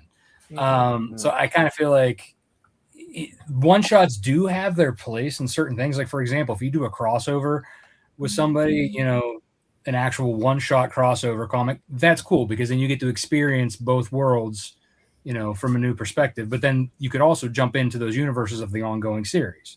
Right. But yeah, I mean, I like Frank Martin. He's a great guy. He's a great writer, but he does a lot of one shots. And for me, it's like, it's frustrating because he's always jumping into something else when like he's got something that's good that he doesn't continue to like build off of just because I don't know if he has Raider ADHD or he just likes coming up with so many different ideas or what. But yeah, I mean, that's my take. Cool. David, what are your thoughts? Yeah, I'm going to go right back what Rob was talking about with my ADHD. The whole reason that I set up my one-shot series is for one, because I had all these ideas and, we were talking about making fun of notebooks. My whole life is notebooks. Just writing it down, and having that list like, oh, that's a good idea. Let me write it down. Oh, that's a good idea. Let me write it down. And then hoping that I'm able to create something with it. Well, when I started The Offspring, one of the things that I kept hearing was that, it's hard for people sometimes to be able to jump onto an indie comic book that's going to be more than an issue, 2 issues, 4 issues, maybe even 10 issues. So my thought was that I could use my one shots as kind of like a bridge. So people could say, I want to check out this work, but he's got 36 issues of The Offspring, but he's got these one shots. Let me buy a couple of those and let me see what he's doing. Let me see the work, the artwork, the writing, my style, that stuff, in the hopes that it'll create a bridge to The Offspring. It'll create a bridge to my graphic novels. What I found is over the last 7 years, 5 years really of having one shots is that both is kind of true. People will pick up the 8 volumes of The Offspring and then continue reading my stuff with the one shots and the graphic novels, and then vice versa. They'll pick up a couple graphic novels or a couple one shots, and then they'll jump right into The Offspring. So it's, for me, it really has been just an opportunity to tell stories that I would want to read, that I want to create. That instead of sitting and complaining about the new Star Wars, the new Star Trek, the new whatever, the new this, oh, they made better stories when I was a kid. Oh, I wish they did this. I wish they did that.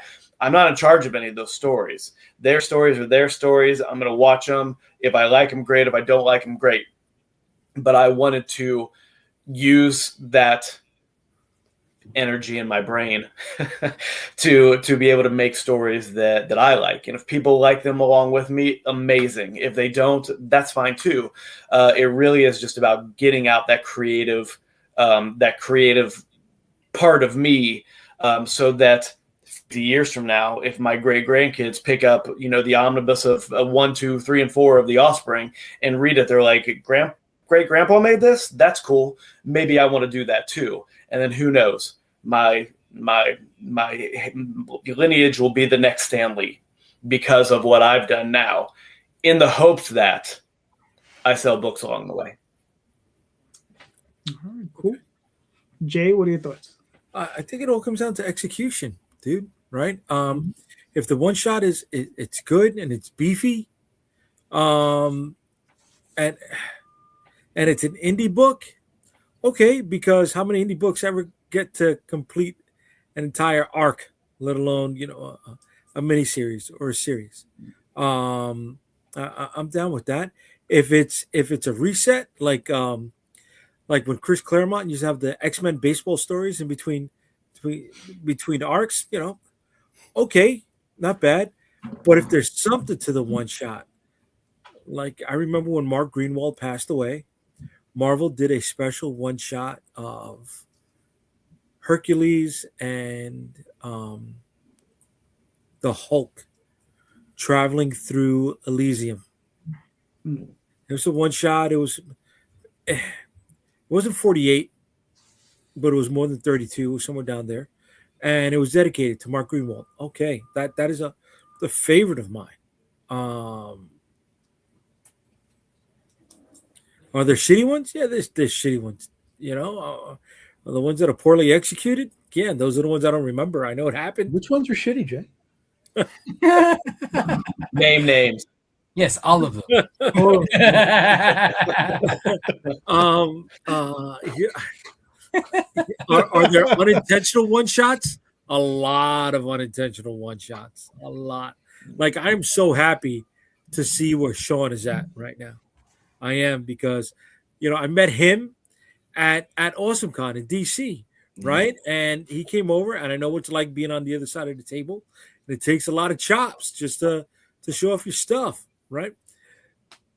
But he's a rarity. I don't know how many times people have showed me their book, and then that's it. And those are the unintentional one shots, right? They were able to put off 16 pages, and it's just like, all right, that's it. And then they're out of it altogether. They're not even buying books anymore because whatever happened with it just dashed all their hopes and their dreams. So yeah, I mean, if it all comes down to execution on one shots. But when it comes to having my ear on the ground, to the ground, excuse me, and knowing whether that's what people in the community are talking about, or they want one shots, I don't know. Yeah. For myself, like I do enjoy one shots, and like Jay said, it's about execution, right? One of the series growing up that was one of my favorites was the Marvel 2-in-1s and the Marvel team-ups, and they were pretty much all one shots all the way through. Right? Yeah. And I mean, and listen, man, I mean, it's funny how Thing fell out of favor, but Thing was the man for the longest time, right? He was, yeah. And that was like one of my favorite characters for the longest time. And I know for Oswald, I have several one shots, right? And usually those it's funny because I put those up just about every campaign, and I list them as a one shot. And every campaign I'm selling 3, 4, 5, 6, up to 10 copies per campaign per one shot, right? Because I think people are just like, oh, they'll buy the regular level and they'll be like, oh, I haven't read this one shot, and they'll grab it. You know what I mean? Or they're new, they'll grab that one shot. And I have like 3 or 4 of them. So I think they're important, because not just as I think for us as writers, right? We should all learn how to write a truncated story, right? And it's not just one shots. You should try to write a 4-pager. You should try to write a 1-pager. You should try to write, an 8-pager, 12-pager, 16-pager. Those are things you really should try doing on your spare time whenever you get the opportunity. Because you're gonna find yourself thinking in other ways on how to get those stories compressed and in there and telling a complete story, right? And it's just flexing another muscle, another creative muscle. Is just really important to try to do that stuff for yourself, because sometimes you do get locked into telling the 500 issue epic, right? Which, to David's, success. Congratulations that you were able to do that. Not a lot of people can do it, Yeah. On Oswald, I'm 2,000 pages in. I don't know what that correlates to per issues, but whatever. It's a lot of pages. you know, but not everyone has that in them to keep moving forward. You know, that intestinal fortitude, it's difficult, you know. So I always suggest to people, try that, you know, one shot, you know, because I think it's important. Now, as far as like Jay was saying, as far as my ear to the ground, yeah, I haven't heard anyone honestly speaking about it, but I know it's one of those things that's whispered about in the background because I think people are afraid of him, you know. So Tom, back to you. What do you think? I mean, yeah, those are great points. I didn't even contemplate it like the old stuff was one shots, but within a series like Marvel 2-in-1 and stuff like that. Yeah, that's interesting.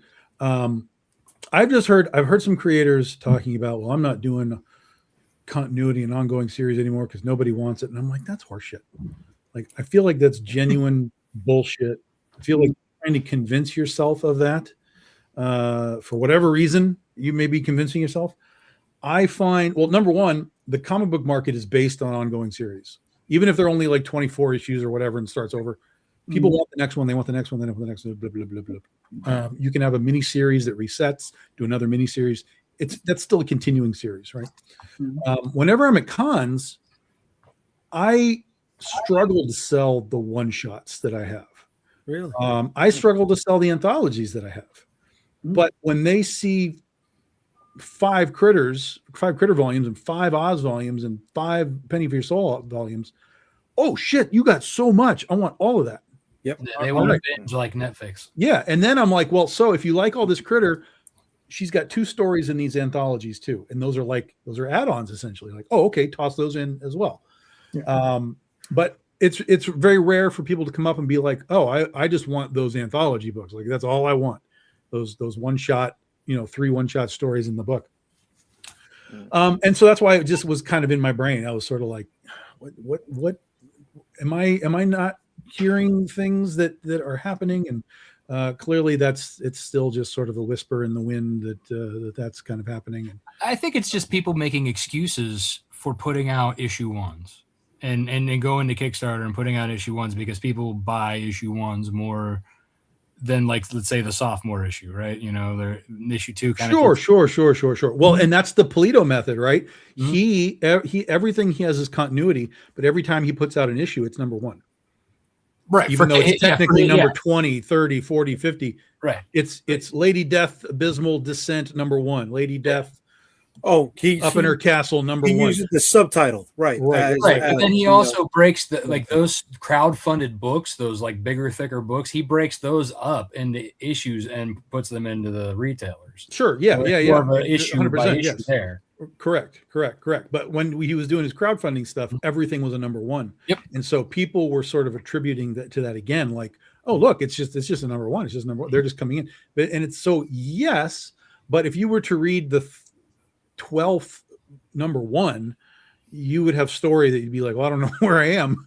Like, shit's right, going exactly. on. There's I'm no in the way middle of the story here somewhere. Where you are. Yeah. So he's had to produce like a reading order so people can go backwards and figure all this out, because there's no specific way to, unless you're looking at dates in the book, like it's hard to figure out. Or you're going back and looking at his Kickstarter or crowdfunds and saying, okay, that's this one. That's this one. That's this one. That's this one. Yeah. That's nothing new, because Mike Mignola was doing that with Hellboy, right?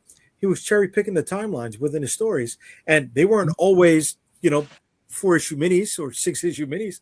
I remember The Island was a 2-issue mini. I think there's a couple one shots in there. I think there's a couple of mini backup stories that were placed in other books, that he collects into his trades.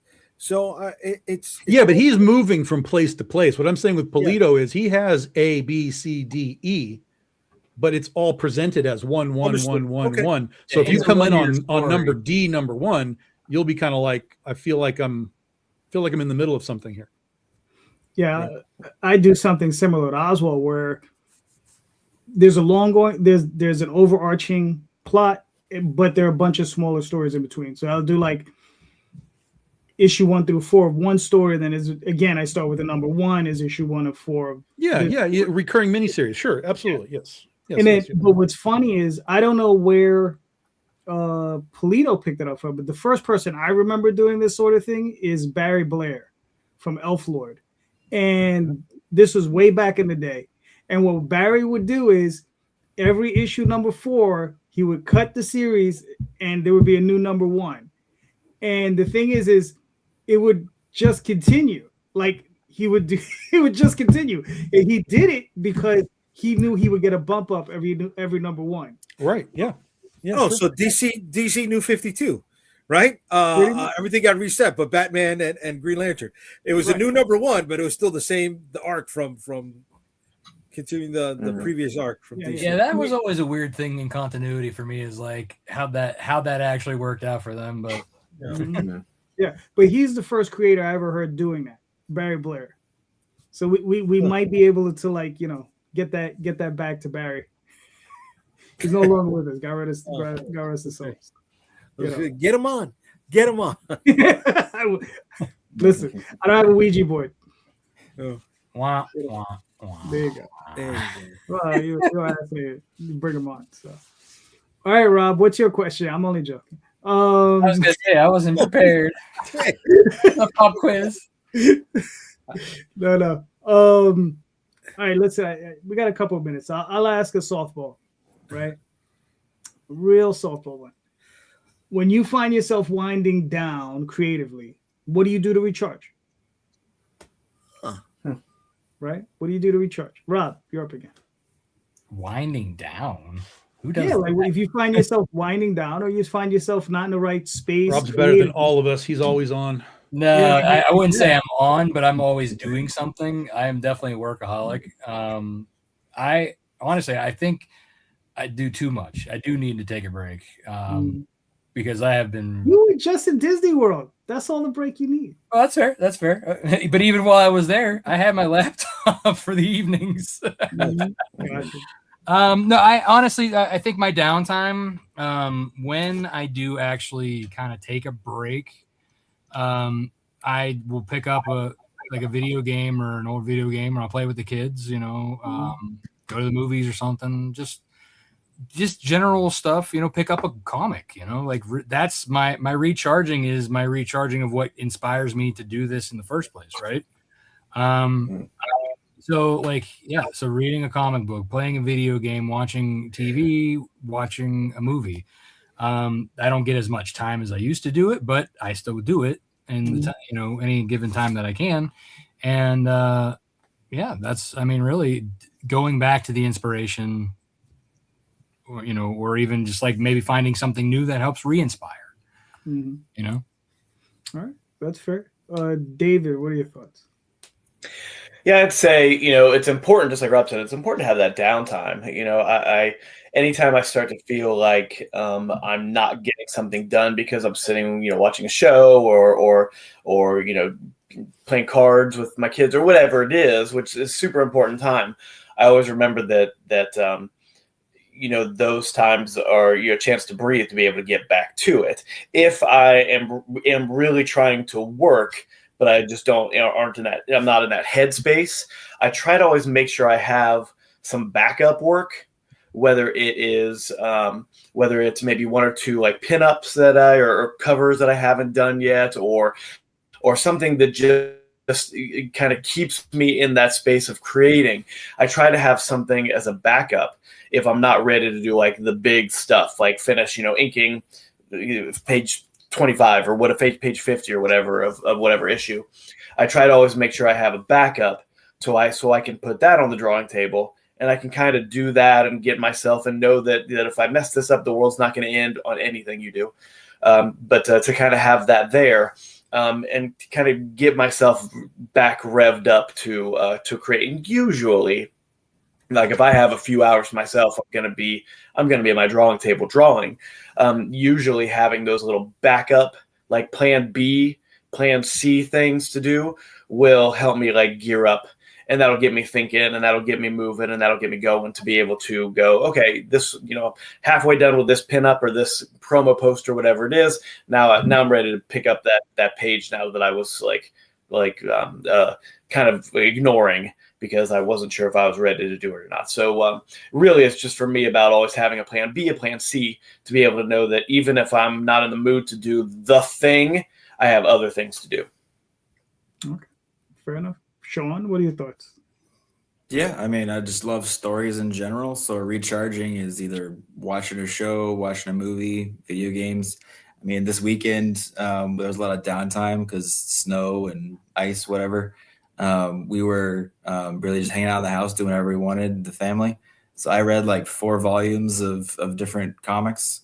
That's not what I normally have the time for, but when I can, I do, and just draw inspiration from those. I'm taking snapshots of certain pages. Oh, I like that layout. Or I love how they did how many panels. Like I definitely, since I started writing, I realized when I'm reading comics, I'm also counting how many panels they're able to fit in a page and see how nicely they did it or whatever.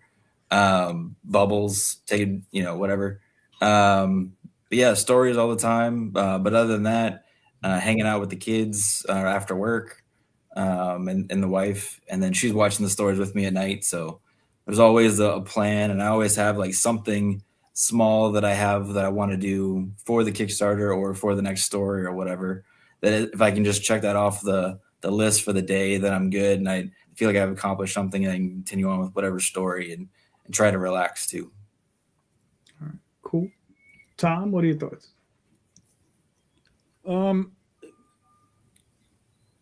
I mean, it basically it's like the other folks have said. I'm big into movies and stuff, so I watch a movie almost every day now. Either at the beginning of the day, if I'm feeling like I got to write superheroes today, I don't know what I'm doing. I'll watch like a superhero movie. I'll watch Captain America or something just to kind of put me in. Like, okay, this is the world I need to be in today. So let me go in and absorb. And I'm not watching it to watch it. I'm watching it to look at the camera angles. I'm watching it to listen to the dialogue. I'm watching it to take me through the process of the movie. Something that I've already seen, so I can examine it a little more and get a little deeper into how they made that. And then like with Sean too, comics as well. I'll go into comics that have artists that I'm like, God, this guy really did something, interesting with this series. I love how he does vertical instead of horizontal or whatever. So I'll kind of go in and not so much read, but again, just sort of study and try and absorb what I'm seeing so that I can translate that to my work when I finally get down to the table. So I'll either watch a movie like at the beginning of the day, like I'll have lunch and watch a movie and then go to work. Or if I'm just ready to work, I'll usually work. And then when I kind of feel that I hit that wall of scripting and doing whatever else, then I'll stop and I'll go watch a movie and I'll go to bed. So there's always sort of like I'm watching something.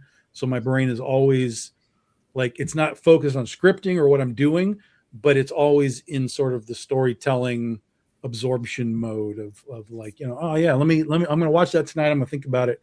We'll wake up tomorrow and, use those camera angles in my script or something like that. Yeah. Cool. Jay, what are your thoughts? All right. Everything that everybody said, but I like to do the action figure photography thing. I like to dress a set. I like to put things together. It inspires me, dude.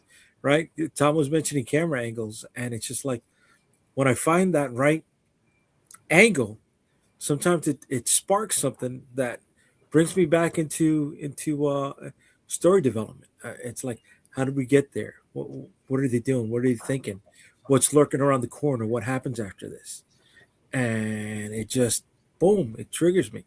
So those things behind me, it's not just because I'm trying to recapture my childhood. It's also because it helps me wind down, but it also helps to spark the imagination. All right, cool. It's funny for myself, as much as I'm heavily into character development, it has a lot to do with, I like to go back and either read or watch something that has a lot of world building in it, right? So I'll go back and I'll watch something like Labyrinth or Legend or Conan, the original one, and things like that, old 80s movies, Dragon Slayer, Excalibur, and also Miyazaki films, Princess Mononoke, that sort of thing, where these worlds are complete and they pull you in, right? And you're in there, for that period of time, and that sort of thing helps me reset. And it's like, okay, that's cool. and then I'll go back and that's why I'm always kind of like on the search for those types of movies. They're not, there's a bunch of them, but you gotta find them. So that's usually what I do, is just try to find that reset, that world reset. So there you go. Thundar the Barbarian is on Tubi, and Thundar the Barbarian is a great example of that. I think it only lasted 2 seasons, maybe, but it's a great series. 18 episodes total, I think. 18 episodes, yep. It's still a classic. I mean, the first episode is about finding the robot Kong from the 1977 movie. How great is that? Yeah, awesome stuff. Yeah, another one. Okay. No, I was going to say, if you like Thundar, don't sleep on the Planet of the Apes TV show. The cartoon is kind of better. The TV show's okay, but the cartoon is way right. It's just, you know what? I remember they found, the old New York City subway system, stuff like that. That's all anybody ever remembers is that one episode. That's my point.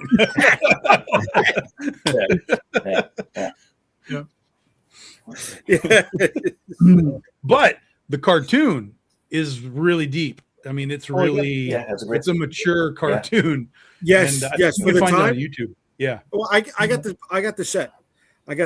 And hearing the guy who did Fred Flintstone's voice as an overbearing military leader, you're like, oh, okay, that voice works for this too. Yeah, the one. Another great one on Tubi that's good world building is Pirates of Dark Water. Great. Oh my God, great. yes. Great. That's one IP that I would love to take on to finish. Yeah, that'd be amazing. Yeah, another one I enjoyed a lot was Inhumanoids. Love that one too. Love that one too. So we even have a cartoon where you see the monster come out immediately, so it just starts murdering people. It's just like, right there. All right. We're on the cartoon trip. There was one that I don't remember the name of it. And I know it was a 5-episode miniseries. It came out around the time that Parts of the Dark Water miniseries came out. And the guy had a shield. Oh, right? Vitor. Where the shield split open. Yeah, and he has this thing in it that he would throw. Yeah, Vitor, the Starfire champion. Yeah. What's it called? Dude. That was another one that I loved as a kid and was like. It only went 5 episodes. It was called what? Vitor? Vitor, the Starfire champion.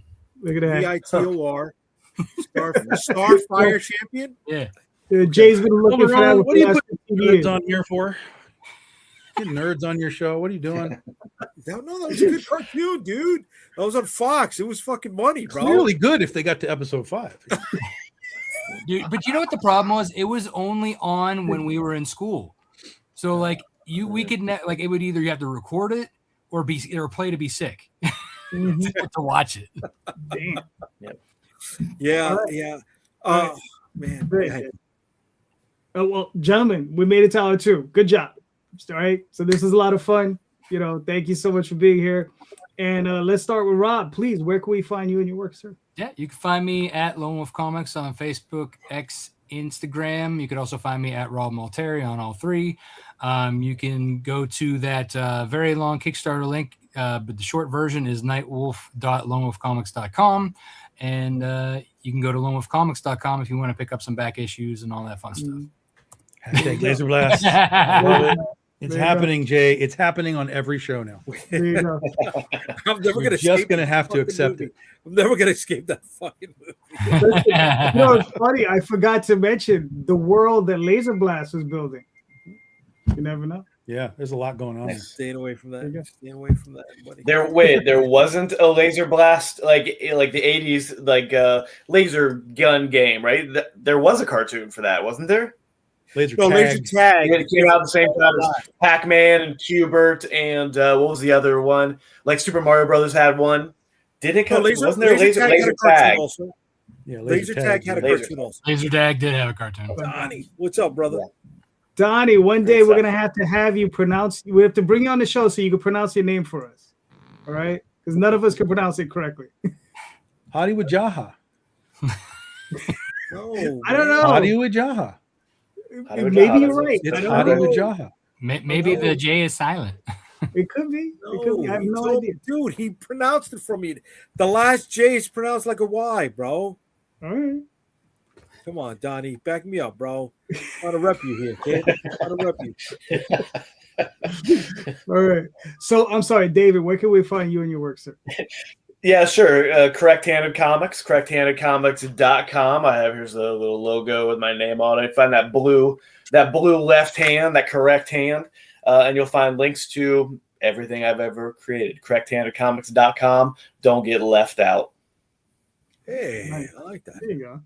Sean, where can we find you and your work, sir? Socials, I'm Sean Wood _writer on pretty much everything out there. But The Fog Within Volume 1 is live until the 6th of February at 8 p.m. And I'll just keep on being on Kickstarter after that too. All right. Cool. Tom? Facebook is where we do most of our social media, but we have Instagram and that stuff too, if you want to do that. But this is pretty much where we do it. This and Patreon. So if you want to get on in the behind the scenes of Big Dog Inc., we have our Patreon / Big Dog Inc. If you like gunfighter westerns, Dorothy Gale goes live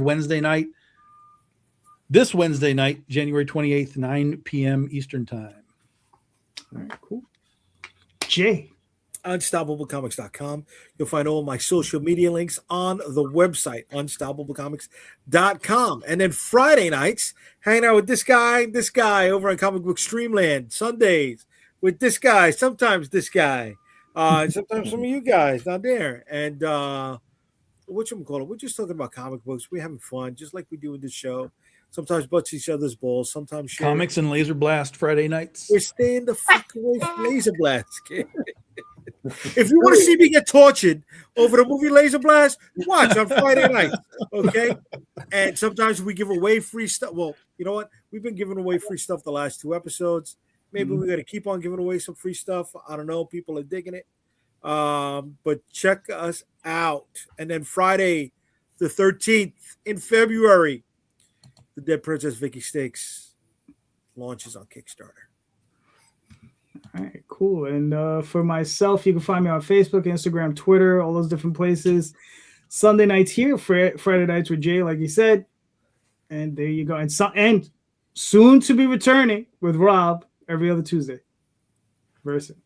All right. So, and just remember, everyone, please check out the show notes. In the show notes are links to all of these creators' campaigns and their websites. So please click on those links, pick up their books. All these creators are impassioned creators. They're all great creators, all doing fantastic work. So please click those links and buy those books. And thank you so much. And just remember, everyone, read more indie comics, especially ours. Have a good night, everyone. Thank you. Night. Good night.